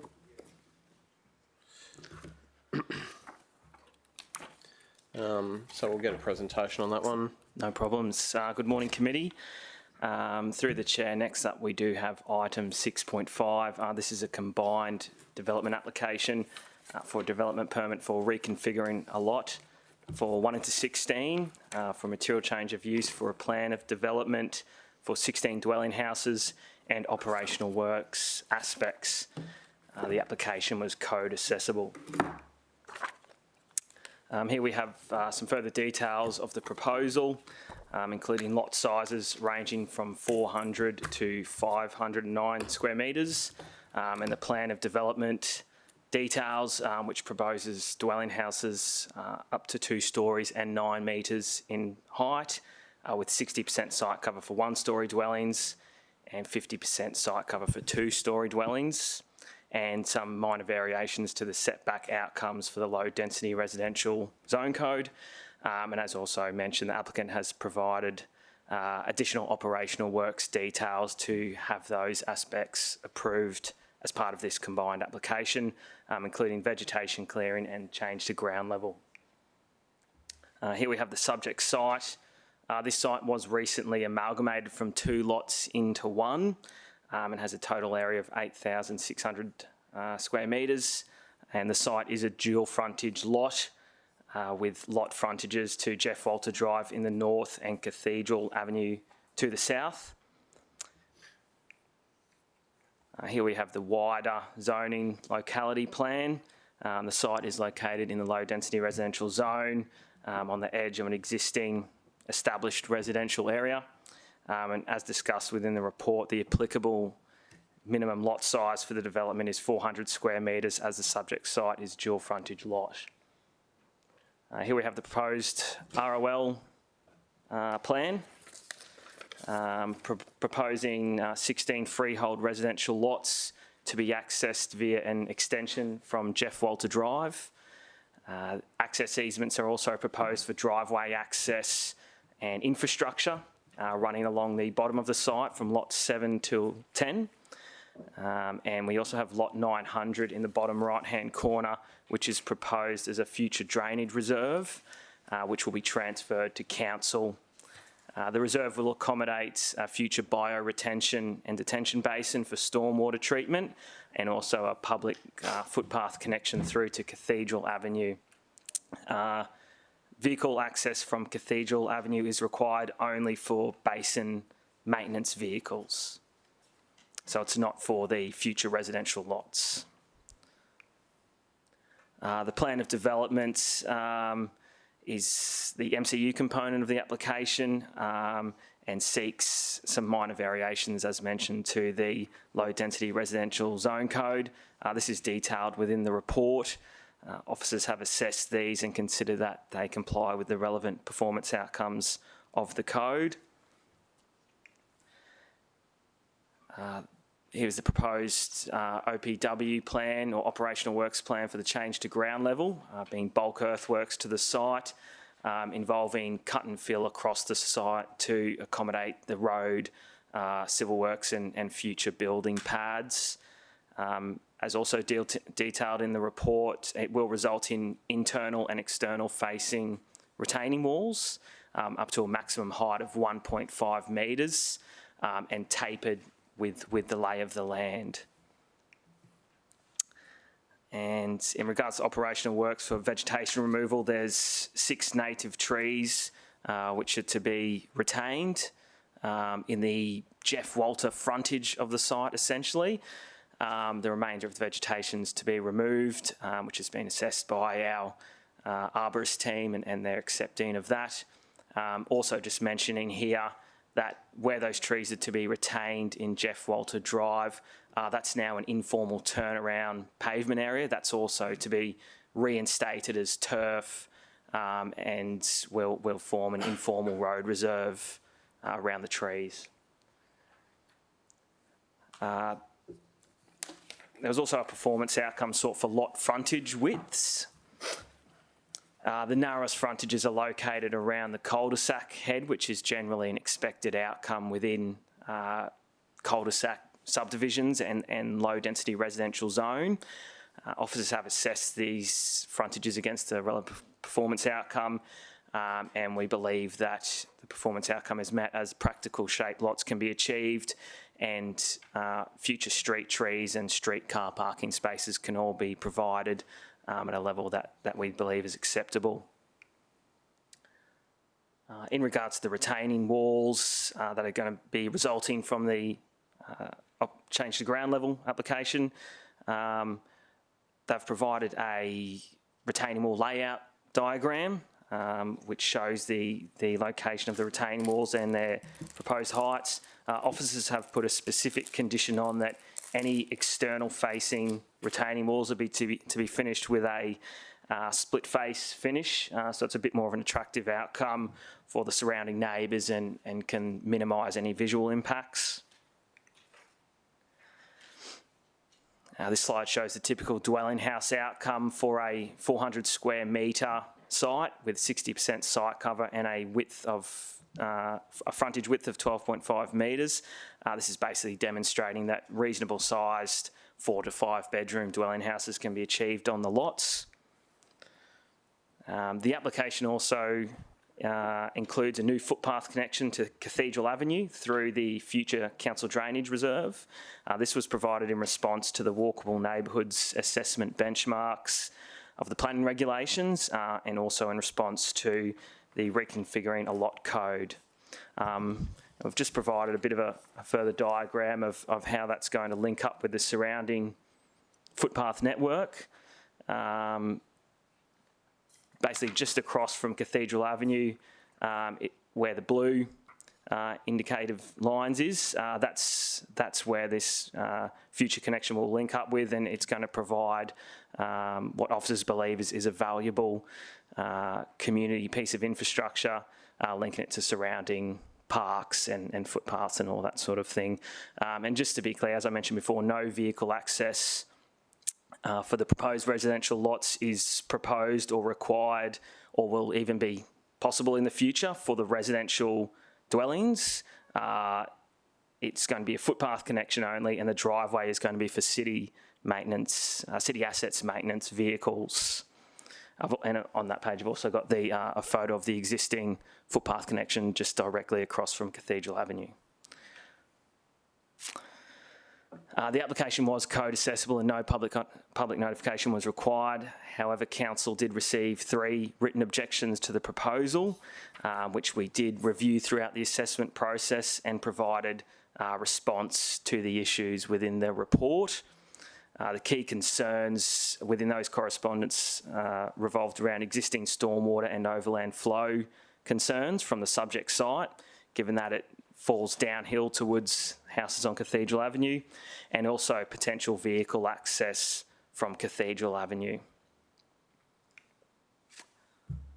In summary, officers consider that the proposal meets all relevant assessment benchmarks of the city plan and is recommended for approval with conditions. Any further questions? Councillors, just to give you some context around this, we have received this as a late item because it was code accessible and reaching the conclusion of the decision-making period, and Councillor Barton-Lumsden had asked that it come to committee, particularly in relation to the footpath connection issues. So just to give you some background as to why we received it as a late item. Councillor Young. Thanks, Chairman. I wonder if we might go back to slide 10, please, and question through you, Chairman. It's about the fencing that might be provided by the developer in relation to the proposed retaining walls, in particular on that left-hand side of the diagram, which is, I think, the southern side of the site. Correct. There's homes there now, so we've got a up to 1.5 metre high retaining wall, and then where would the fence be built in relation to that, please? Through the chair, the fence would be on top of the retaining wall. Right. So you would, for a portion of that boundary interface, you would have a 1.5 metre retaining wall, which we've asked to be finished in the split face concrete, and then a fence on top. We've asked that to be, I'll just fast forward to the proposed plans. We've asked for a 1.8 metre high good neighbour fence to be provided there.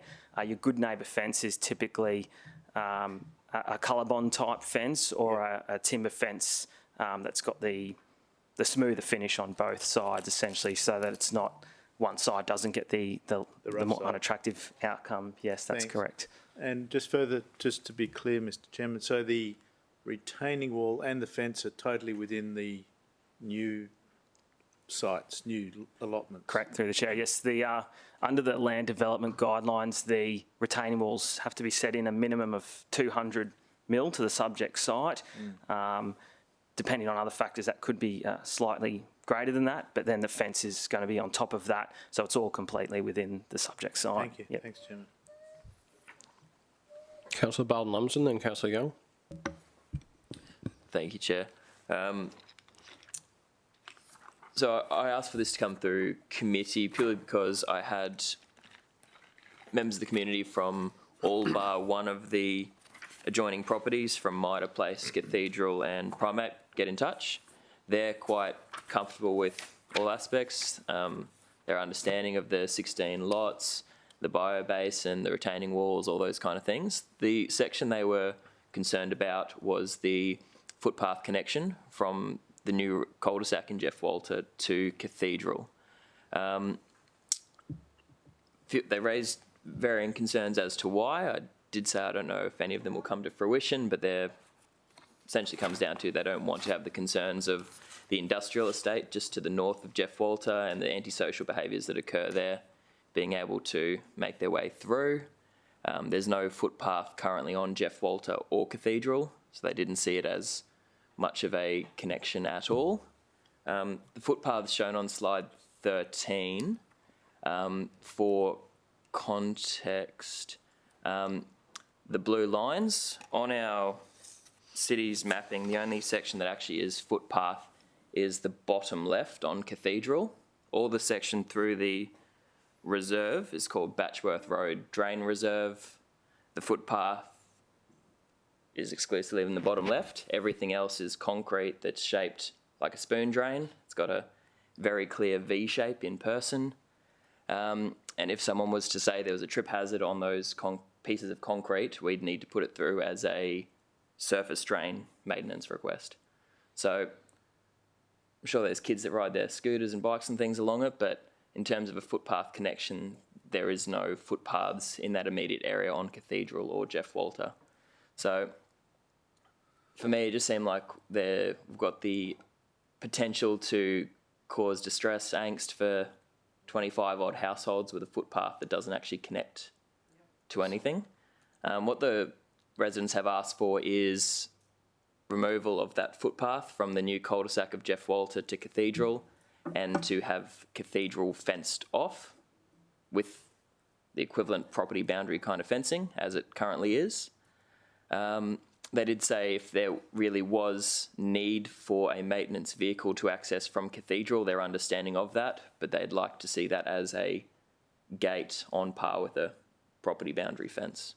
I'm not a member of the committee, but that in essence is what I was hoping the committee might be eager to recommend to council today. Okay, thanks. So can we just maybe go to the something like that plan on page 27 that shows what the actual footpath plan is? For the subject site, Chair? Yeah. Yep.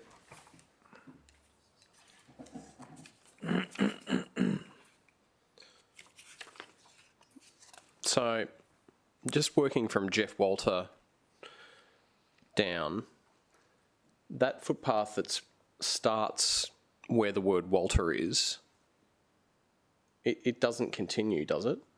That's correct, Chair. That the footpath, there is no current footpath on that section of Jeff Walter Drive. The applicant will be required to construct what's indicated on the plan there, but essentially it won't go any further than their frontage boundary. Okay. So, like, to me, you either need to sort of take it all the way out to that next main road or you don't get them to do it at all. Just looking at the Cathedral access, which is for service vehicles, is there an equivalent access point that's from the Jeff Walter Drive cul-de-sac head? Yeah. No, there's not. Okay. The reason why we did ask them if it was possible to provide the vehicle maintenance from that section of the cul-de-sac, but essentially that's the low point of the cul-de-sac where there's a stormwater gully pit that all the water will drain to, and city assets don't basically like to have to drive over a gully pit to get access to the biobasin for maintenance reasons. Okay. So, Councillor Bowden-Lumsden, your proposal is essentially to remove that grey hatched, I think that's the footpath, is it? The grey sort of hatching on that bottom right, lot 900? That's correct. Yeah. Yes. So the footpath purely in lot 900. Obviously, they weren't too concerned about the footpath in the rest of Jeff Walter Drive. Apart from the fact that it goes nowhere. Apart from that, but that's, I guess, it would be concerned for new residents rather than the existing ones. Did have just a quick question. The black squares that are on the road, what are they? That is the indicative bin servicing location, which they've shown on the ROL plan just to show that the amount of wheelie bins can be temporarily stored on the street during collection day. Other question is in terms of the vehicle crossover point. So we can't have a vehicle crossover directly in front of the easement section to lot 900, but can there be another shared access point with lot 11? There's a number of shared driveways in the proposal. Would that be possible?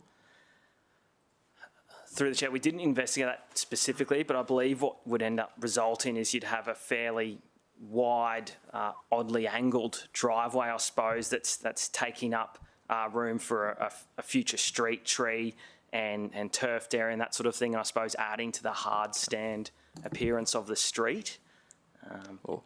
Through the chair, we're also, if access to the basin was from Jeff Walter, would have one of those green gates as well. So if it was shared, it would certainly hinder or almost make access into lot 11 impossible if we had to gate it. Okay. As I said, the concerns from the residents, they were understanding if vehicle access for maintenance had to come from Cathedral. They were preferring of it not, but they understood that that may be the case. That road frontage on Cathedral is very small. I'd estimate it's probably about 5 metres or so. They were seeking boundary fence style fencing in that location and gating on par with that rather than a standard city green boom gate. Through the chair, it is, we did measure it, is approximately 8 metres wide, so it's probably a bit wider than it looks. We would probably have to discuss that with City Assets to determine if that's something acceptable in terms of their maintenance and design programs and that sort of thing. I haven't looked into that level of detail. I don't think you'd have much choice about the green gate across the driveway portion, but I can't see why the rest of it couldn't be fenced. No worries. Just for other councillors, on page 10, it's got a picture of the road frontage on Cathedral. It's the section between the wooden fences. It's currently just a chicken wire type 2 metre tall-ish fence. Through the chair, that's it in the bottom right-hand corner also. Thank you. Councillor Pauline Young, then Councillor Gates. Thank you very much. And through the chair, I've just got a few little questions. Just first and foremost, the length of the footpath. Do we know how much? What's the? I can see in the report it's 1.5 metres wide, but I would imagine are we talking 30 or 40 feet of path? From internally for the total of the site, or no, from where it's in John Walt, is it? Jeff Walter. Oh, Jeff Walter out to Cathedral. We haven't measured it specifically, councillor, but it would be approximately 30 to 40 metres long, going by the other lot lengths. Yep. And currently, as it sits within our recommendation now, that would be delivered by the applicant. Okay, so if it wasn't to be delivered now and form part of a network going forward, then it would come back as something that the city would have to retrofit. So it would be a cost to the ratepayers.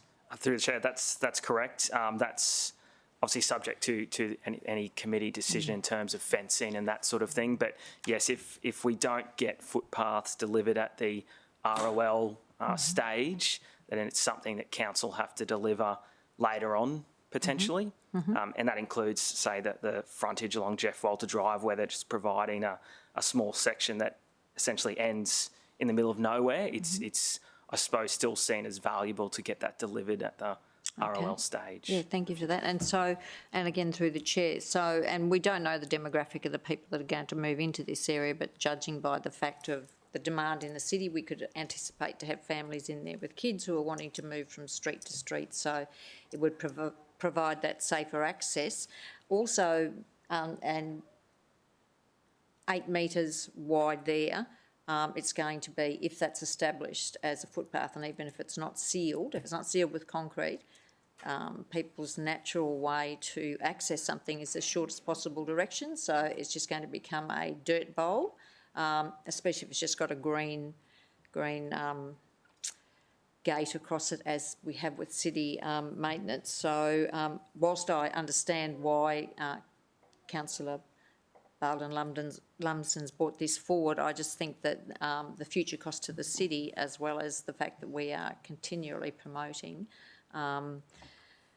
through transport and through lifestyle and our active and healthy programs and our active school travel programs and our connectivity going forward in the city, I would have to say that whilst I acknowledge all of your reasons, I think we actually need to be considerate of the ratepayer going forward, and if we're talking 30 or 40 metres by 1.5 metres of footpath that will connect a new area into an already existing area, I would find it difficult to change that, especially, and I hadn't heard that term before, but the walkable neighbourhood, is it plan or strategy?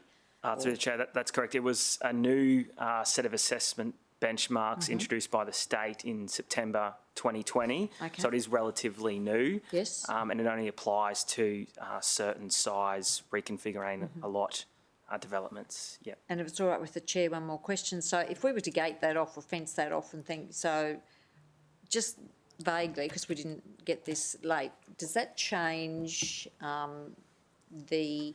I guess, how we've assessed it? Because if that's open, then they've got 2 street access to that. If we fence that off and not allow it to be accessed at all, does that change our assessment benchmarks, because it would only have 1 street access then? Through the Chair, technically it would result in a non-compliance with that assessment benchmark in the officer's view, yes. Thank you. I think that's answered all my questions. Thank you. Councillor Gates. Thanks, Chair. Through you to the officers, the black lines, like under the first E in Avenue on Cathedral Avenue on the map on page 11, sorry, I don't know that they're, yeah, are they path connections? There's one under the first E in Avenue, and there's one that goes from that green corridor through to Mance Court. Are they? Or through the Chair, I visited the site this morning and I've taken some photographs. It's on a USB stick if the councillors would like to see. The access from Cathedral to the drainage reserve is actually footpath. I viewed it today and I believe it's a shared space along the drainage reserve. I have a photo of a man with his dog taken at 7 o'clock this morning. It does actually link up to the footpath on the other side of Cathedral. I think they're worth looking at if the councillors would like to see them. Happy to see them, and then I think I'm happy to move the recommendation, Chairman. Okay, well let's have show and tell. Should we take a while those? Oh, well, that was very quick. Is it? Oh no, this is something different, is it? Or are these your photographs? All right, no, let's. Chair, can I ask, in regards to the Jeff Walter connection through to Activity Crescent, are we able to lawfully condition a footpath there? Yeah, I can't see why not. Through the Chair, unfortunately, to be a reasonable and relevant condition, we generally only condition footpaths to the frontage of the subject site. In this case, it wasn't considered reasonable or relevant to extend that footpath further in front of other properties as part of this application. So, but that ultimately may be a decision for the council as to whether or not it's relevant and reasonable, but I appreciate it. Does anyone know what Activity Crescent looks like at that point? What is it? Has it got curb and channel, or is it a bit rough and ready? I think thanks, Chair. From memory, the southern side has curb and channel, the northern side doesn't. Right. But there's no other footpaths on Activity. No, so that's where it transitions from, I guess, residential to industrial, and a big part of the concern from this. There was participants from residents such as in Mance Court and some of the other surrounding streets who are also members of Neighbourhood Watch, and a lot of the concerns stemming from potential pedestrian thoroughfare coming from Jeff Walter from the industrial estates. That's the major concern, and that's their big focus on the footpath. If there's a footpath, it's encouraging people to come through. Residents walking to work or walking from work home? As in? So what's the pedestrian activity that the residents So, think might happen? the hooning activity that results there, and crime and theft, and just the ability to transition through the suburb more easily. There's currently no connection there. The dual road frontage is fenced off, so that's currently not a potential activity. Is there a photo, of the concrete that runs the length of Batchworth Road Drain Reserve as well? Because it's... Thank you. The next picture, I think, will show the actual... Can we just talk us through what we're seeing? What was that first? So that photo on our assets map is a footpath. The others are listed as surface drains. Which is on the next page. Okay. Thanks, Laura. And probably the bottom picture is... Yep. So I do apologise for the mapping that showed it as a footpath, but Roger did visit the site and had a look this Can we just morning. blow that up a bit?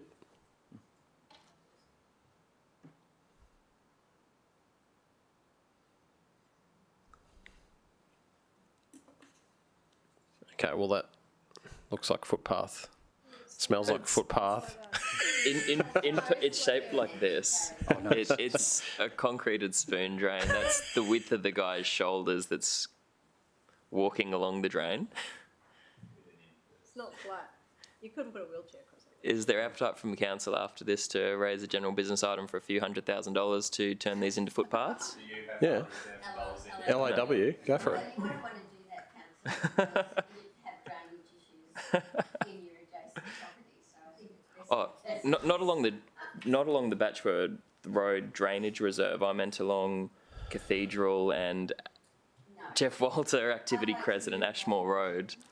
Okay, Because I just don't see the point in distressing 30-odd households and a number of others who signed an informal petition that we haven't presented. I think you can fencing off a connection. Yeah, I mean, look, you can clearly go back to them and say that it came to committee, it was considered. So regardless of whether there was any formal tabling of their petition, it's definitely, their concerns have been heard and considered. So, Councillor Gates, so you were happy to move it. Seconded by Councillor Peter Young. I mean, maybe this is contrary to the intention as well, but I actually think, if anything, we should be adding the footpath on Jeff Walter Drive to Activity Crescent. I'd rather see that that's added. Mapping, Chairman, Activity Crescent's basically 2 lanes each way with a constructed median, but no provision for footpaths on, and no hope of it, I would think, with the topography. Chairman, if I might just say, part of my motivation in moving this is to keep pedestrians off Activity Crescent. I really believe that the connection is important for the future, and it's just too difficult for me to go against all that we, as a council, have tried to focus on in improving our active and healthy networks. Trinity College is... I guess I'm trying to get my north, east and west, but it's not that far down. South, I think. South of this development. And regardless of whether those connections were intended as footpaths or not, they provide a viable means for people to get through these areas without having to go onto the very busy Activity Crescent.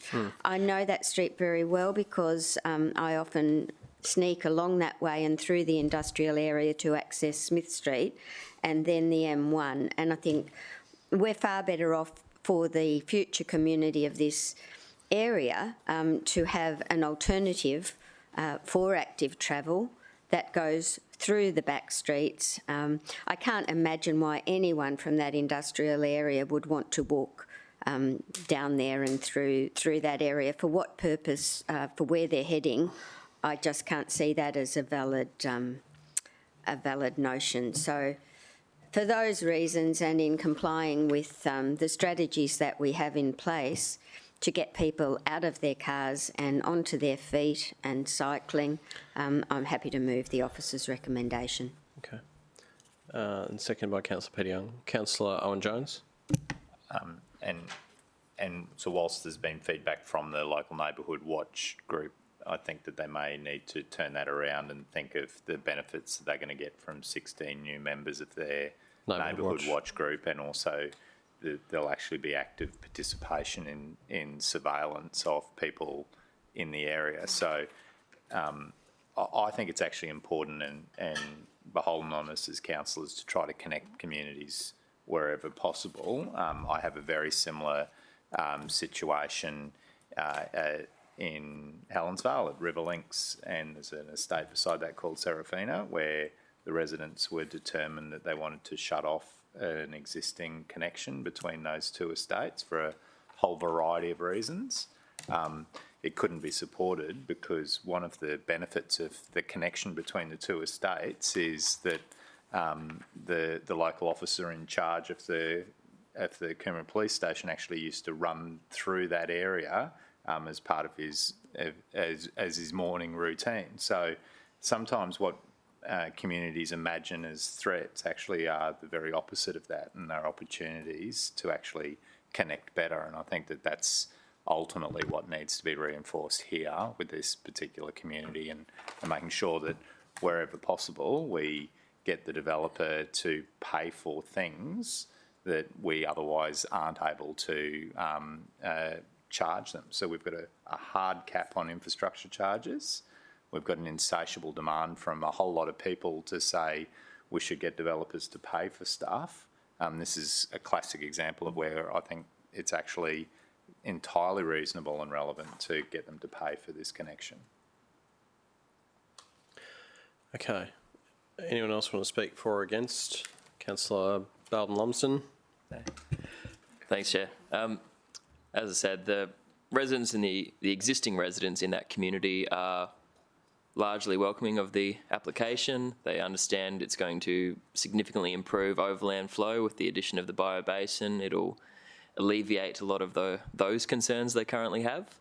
As I said, I'm just of the belief that it's a very small change to an otherwise great application that's going to alleviate the concerns of the existing community, whether they come to fruition or not. But I just didn't see it as much of a connection, given that it doesn't connect to footpaths on either road frontage. So I didn't see it as essential by any means there.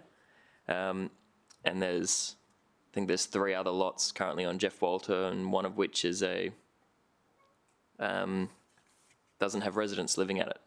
So for those reasons, I just thought it was a minor change needed to address the concerns of the immediate community, and essentially the only community that would be affected by this application. But I understand the views of the members of the committee, and thanks for the consideration. All right, Councillor Gates, did you want to add anything?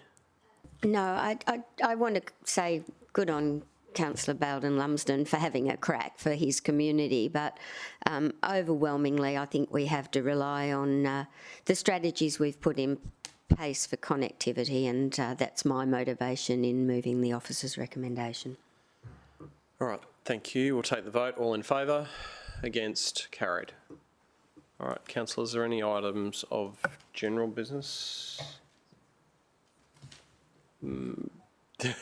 Yes, Councillor Owen-Jones. So it's probably not a general business item, but it's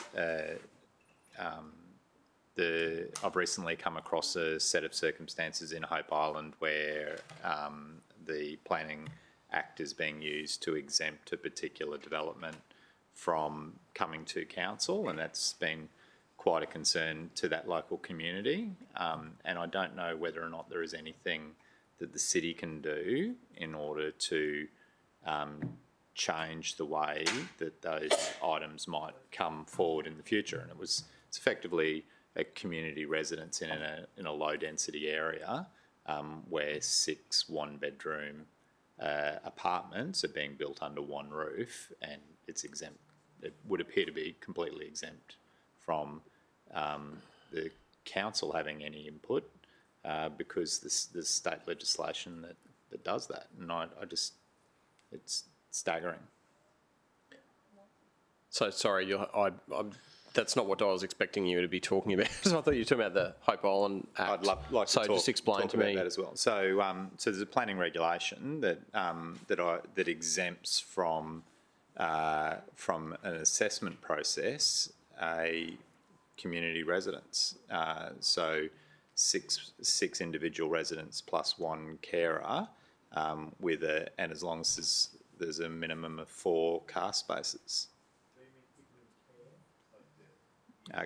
Community residence is how it's described, and it's being used in this case because somebody's come up with a novel funding mechanism to utilise the NDIS schemes. So I've never come across it before, so this is in Coombe Avenue at Hope Island. People with an expectation that there won't be anything other than a house beside them have suddenly got a whole issue to confront them, and I don't. So Mick or Roger, can you just explain a little bit about that for us? And Roger, it's even a surprise to me because it's almost the other site that we had at Michigan, which I had the large lot overlay, which protected it, but it's really not dissimilar to what was proposed there.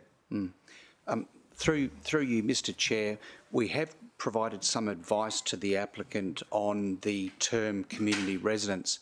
Community residence is defined in the planning regulations as allowing up to 6 people with some carer, as long as there's some form of communal facility on the site. Unfortunately, it doesn't prevent each unit from having some form of cooking or washing, laundry facility. So if it's limited to 1 bedroom and there's some community functioning within the development, they are actually potentially complying with the community residence definition under the planning regulations. It is slightly different from Michigan Drive, and I'm happy to speak offline with you on that. I just don't know whether or not there's anything that we can do in our scheme to at least allow residents to have some input. So we have had other applications for like carer accommodation come in. Why do we receive those applications but we're not receiving one on this? Through you, Mr. Chair, if they comply with the definition within the planning regulation, it's not accessible development under the city plan. I suppose to give you some comfort, we have been told that the legitimate community residence for them to actually build it puts around $100,000 for each unit in terms of making the unit more accessible, maybe lifts and all of that. So I don't think there's ever going to be a situation where they're converted into a residential apartment purely because of the cost of constructing it. And they're not strata titled. I assume they have to be held in a single ownership, or? Through you, Mr. Chair, not necessarily the case, and that's the case we're having with one in Councillor Owen Jones's area about the tenure. They could be run by an organisation like the Churches of Christ, or they could be building format planned, some sort of tenure through that arrangement, giving each person individual rights for their exclusive area. Is there any way that we can override the planning regulations through the scheme or not? It's just, it is what it is? Through you, Mr. Chair, it is what it is. If they're complying with the definition under the planning regulations trump our city plan. Particular challenge in the Hope Island example is that it's in a street that was part of a genuine 1957 subdivision, which is subject to a fairly consistent waterlogging every time there's a king tide. And so normally we would take all of that into consideration as part of any type of development in the site. And I've had to explain to the residents that we have no power. So, and I just find it extraordinary. So do they still have to be flood compliant, for example, or can they use any constructed floor level? Through you, Mr Chair, we did discuss this matter a few committees ago about the designated flood level, and there's an obligation on anyone. They have to, under the building regulations, they have to be 300 millimetres above the DFL. No one's exempt from that. Which I've explained to the residents is the very same thing that gives them a right to redevelop on the street is the same that provides here. It's just a really unusual circumstance, and I don't think it's something that we necessarily would intend to happen without at least residents being able to have input. So can we, Alicia just suggested we could write to the minister to request changes or something?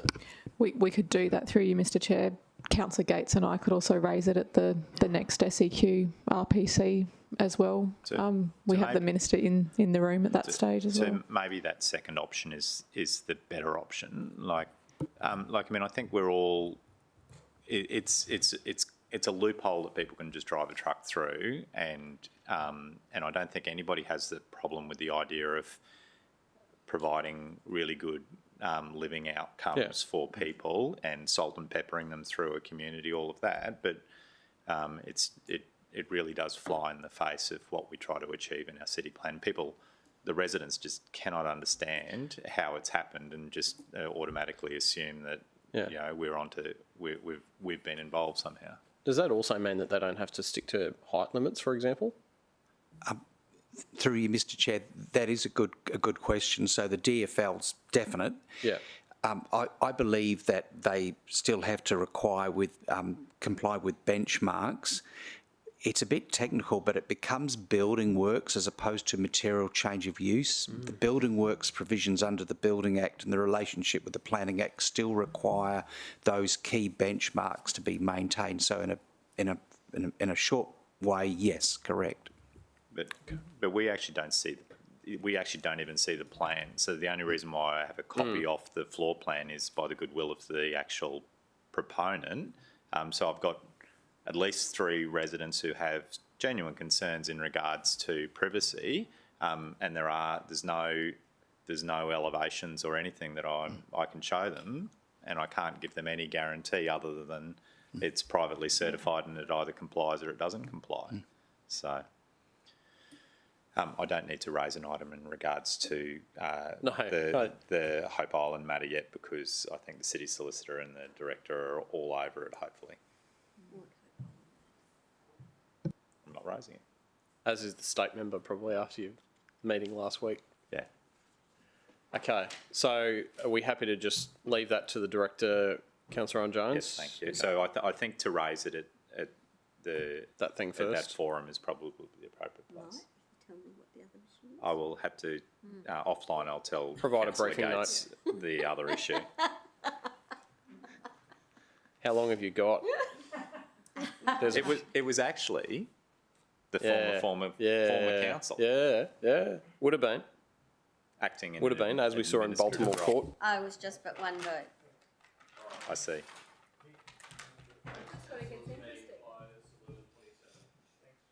Need coffee. We created a title.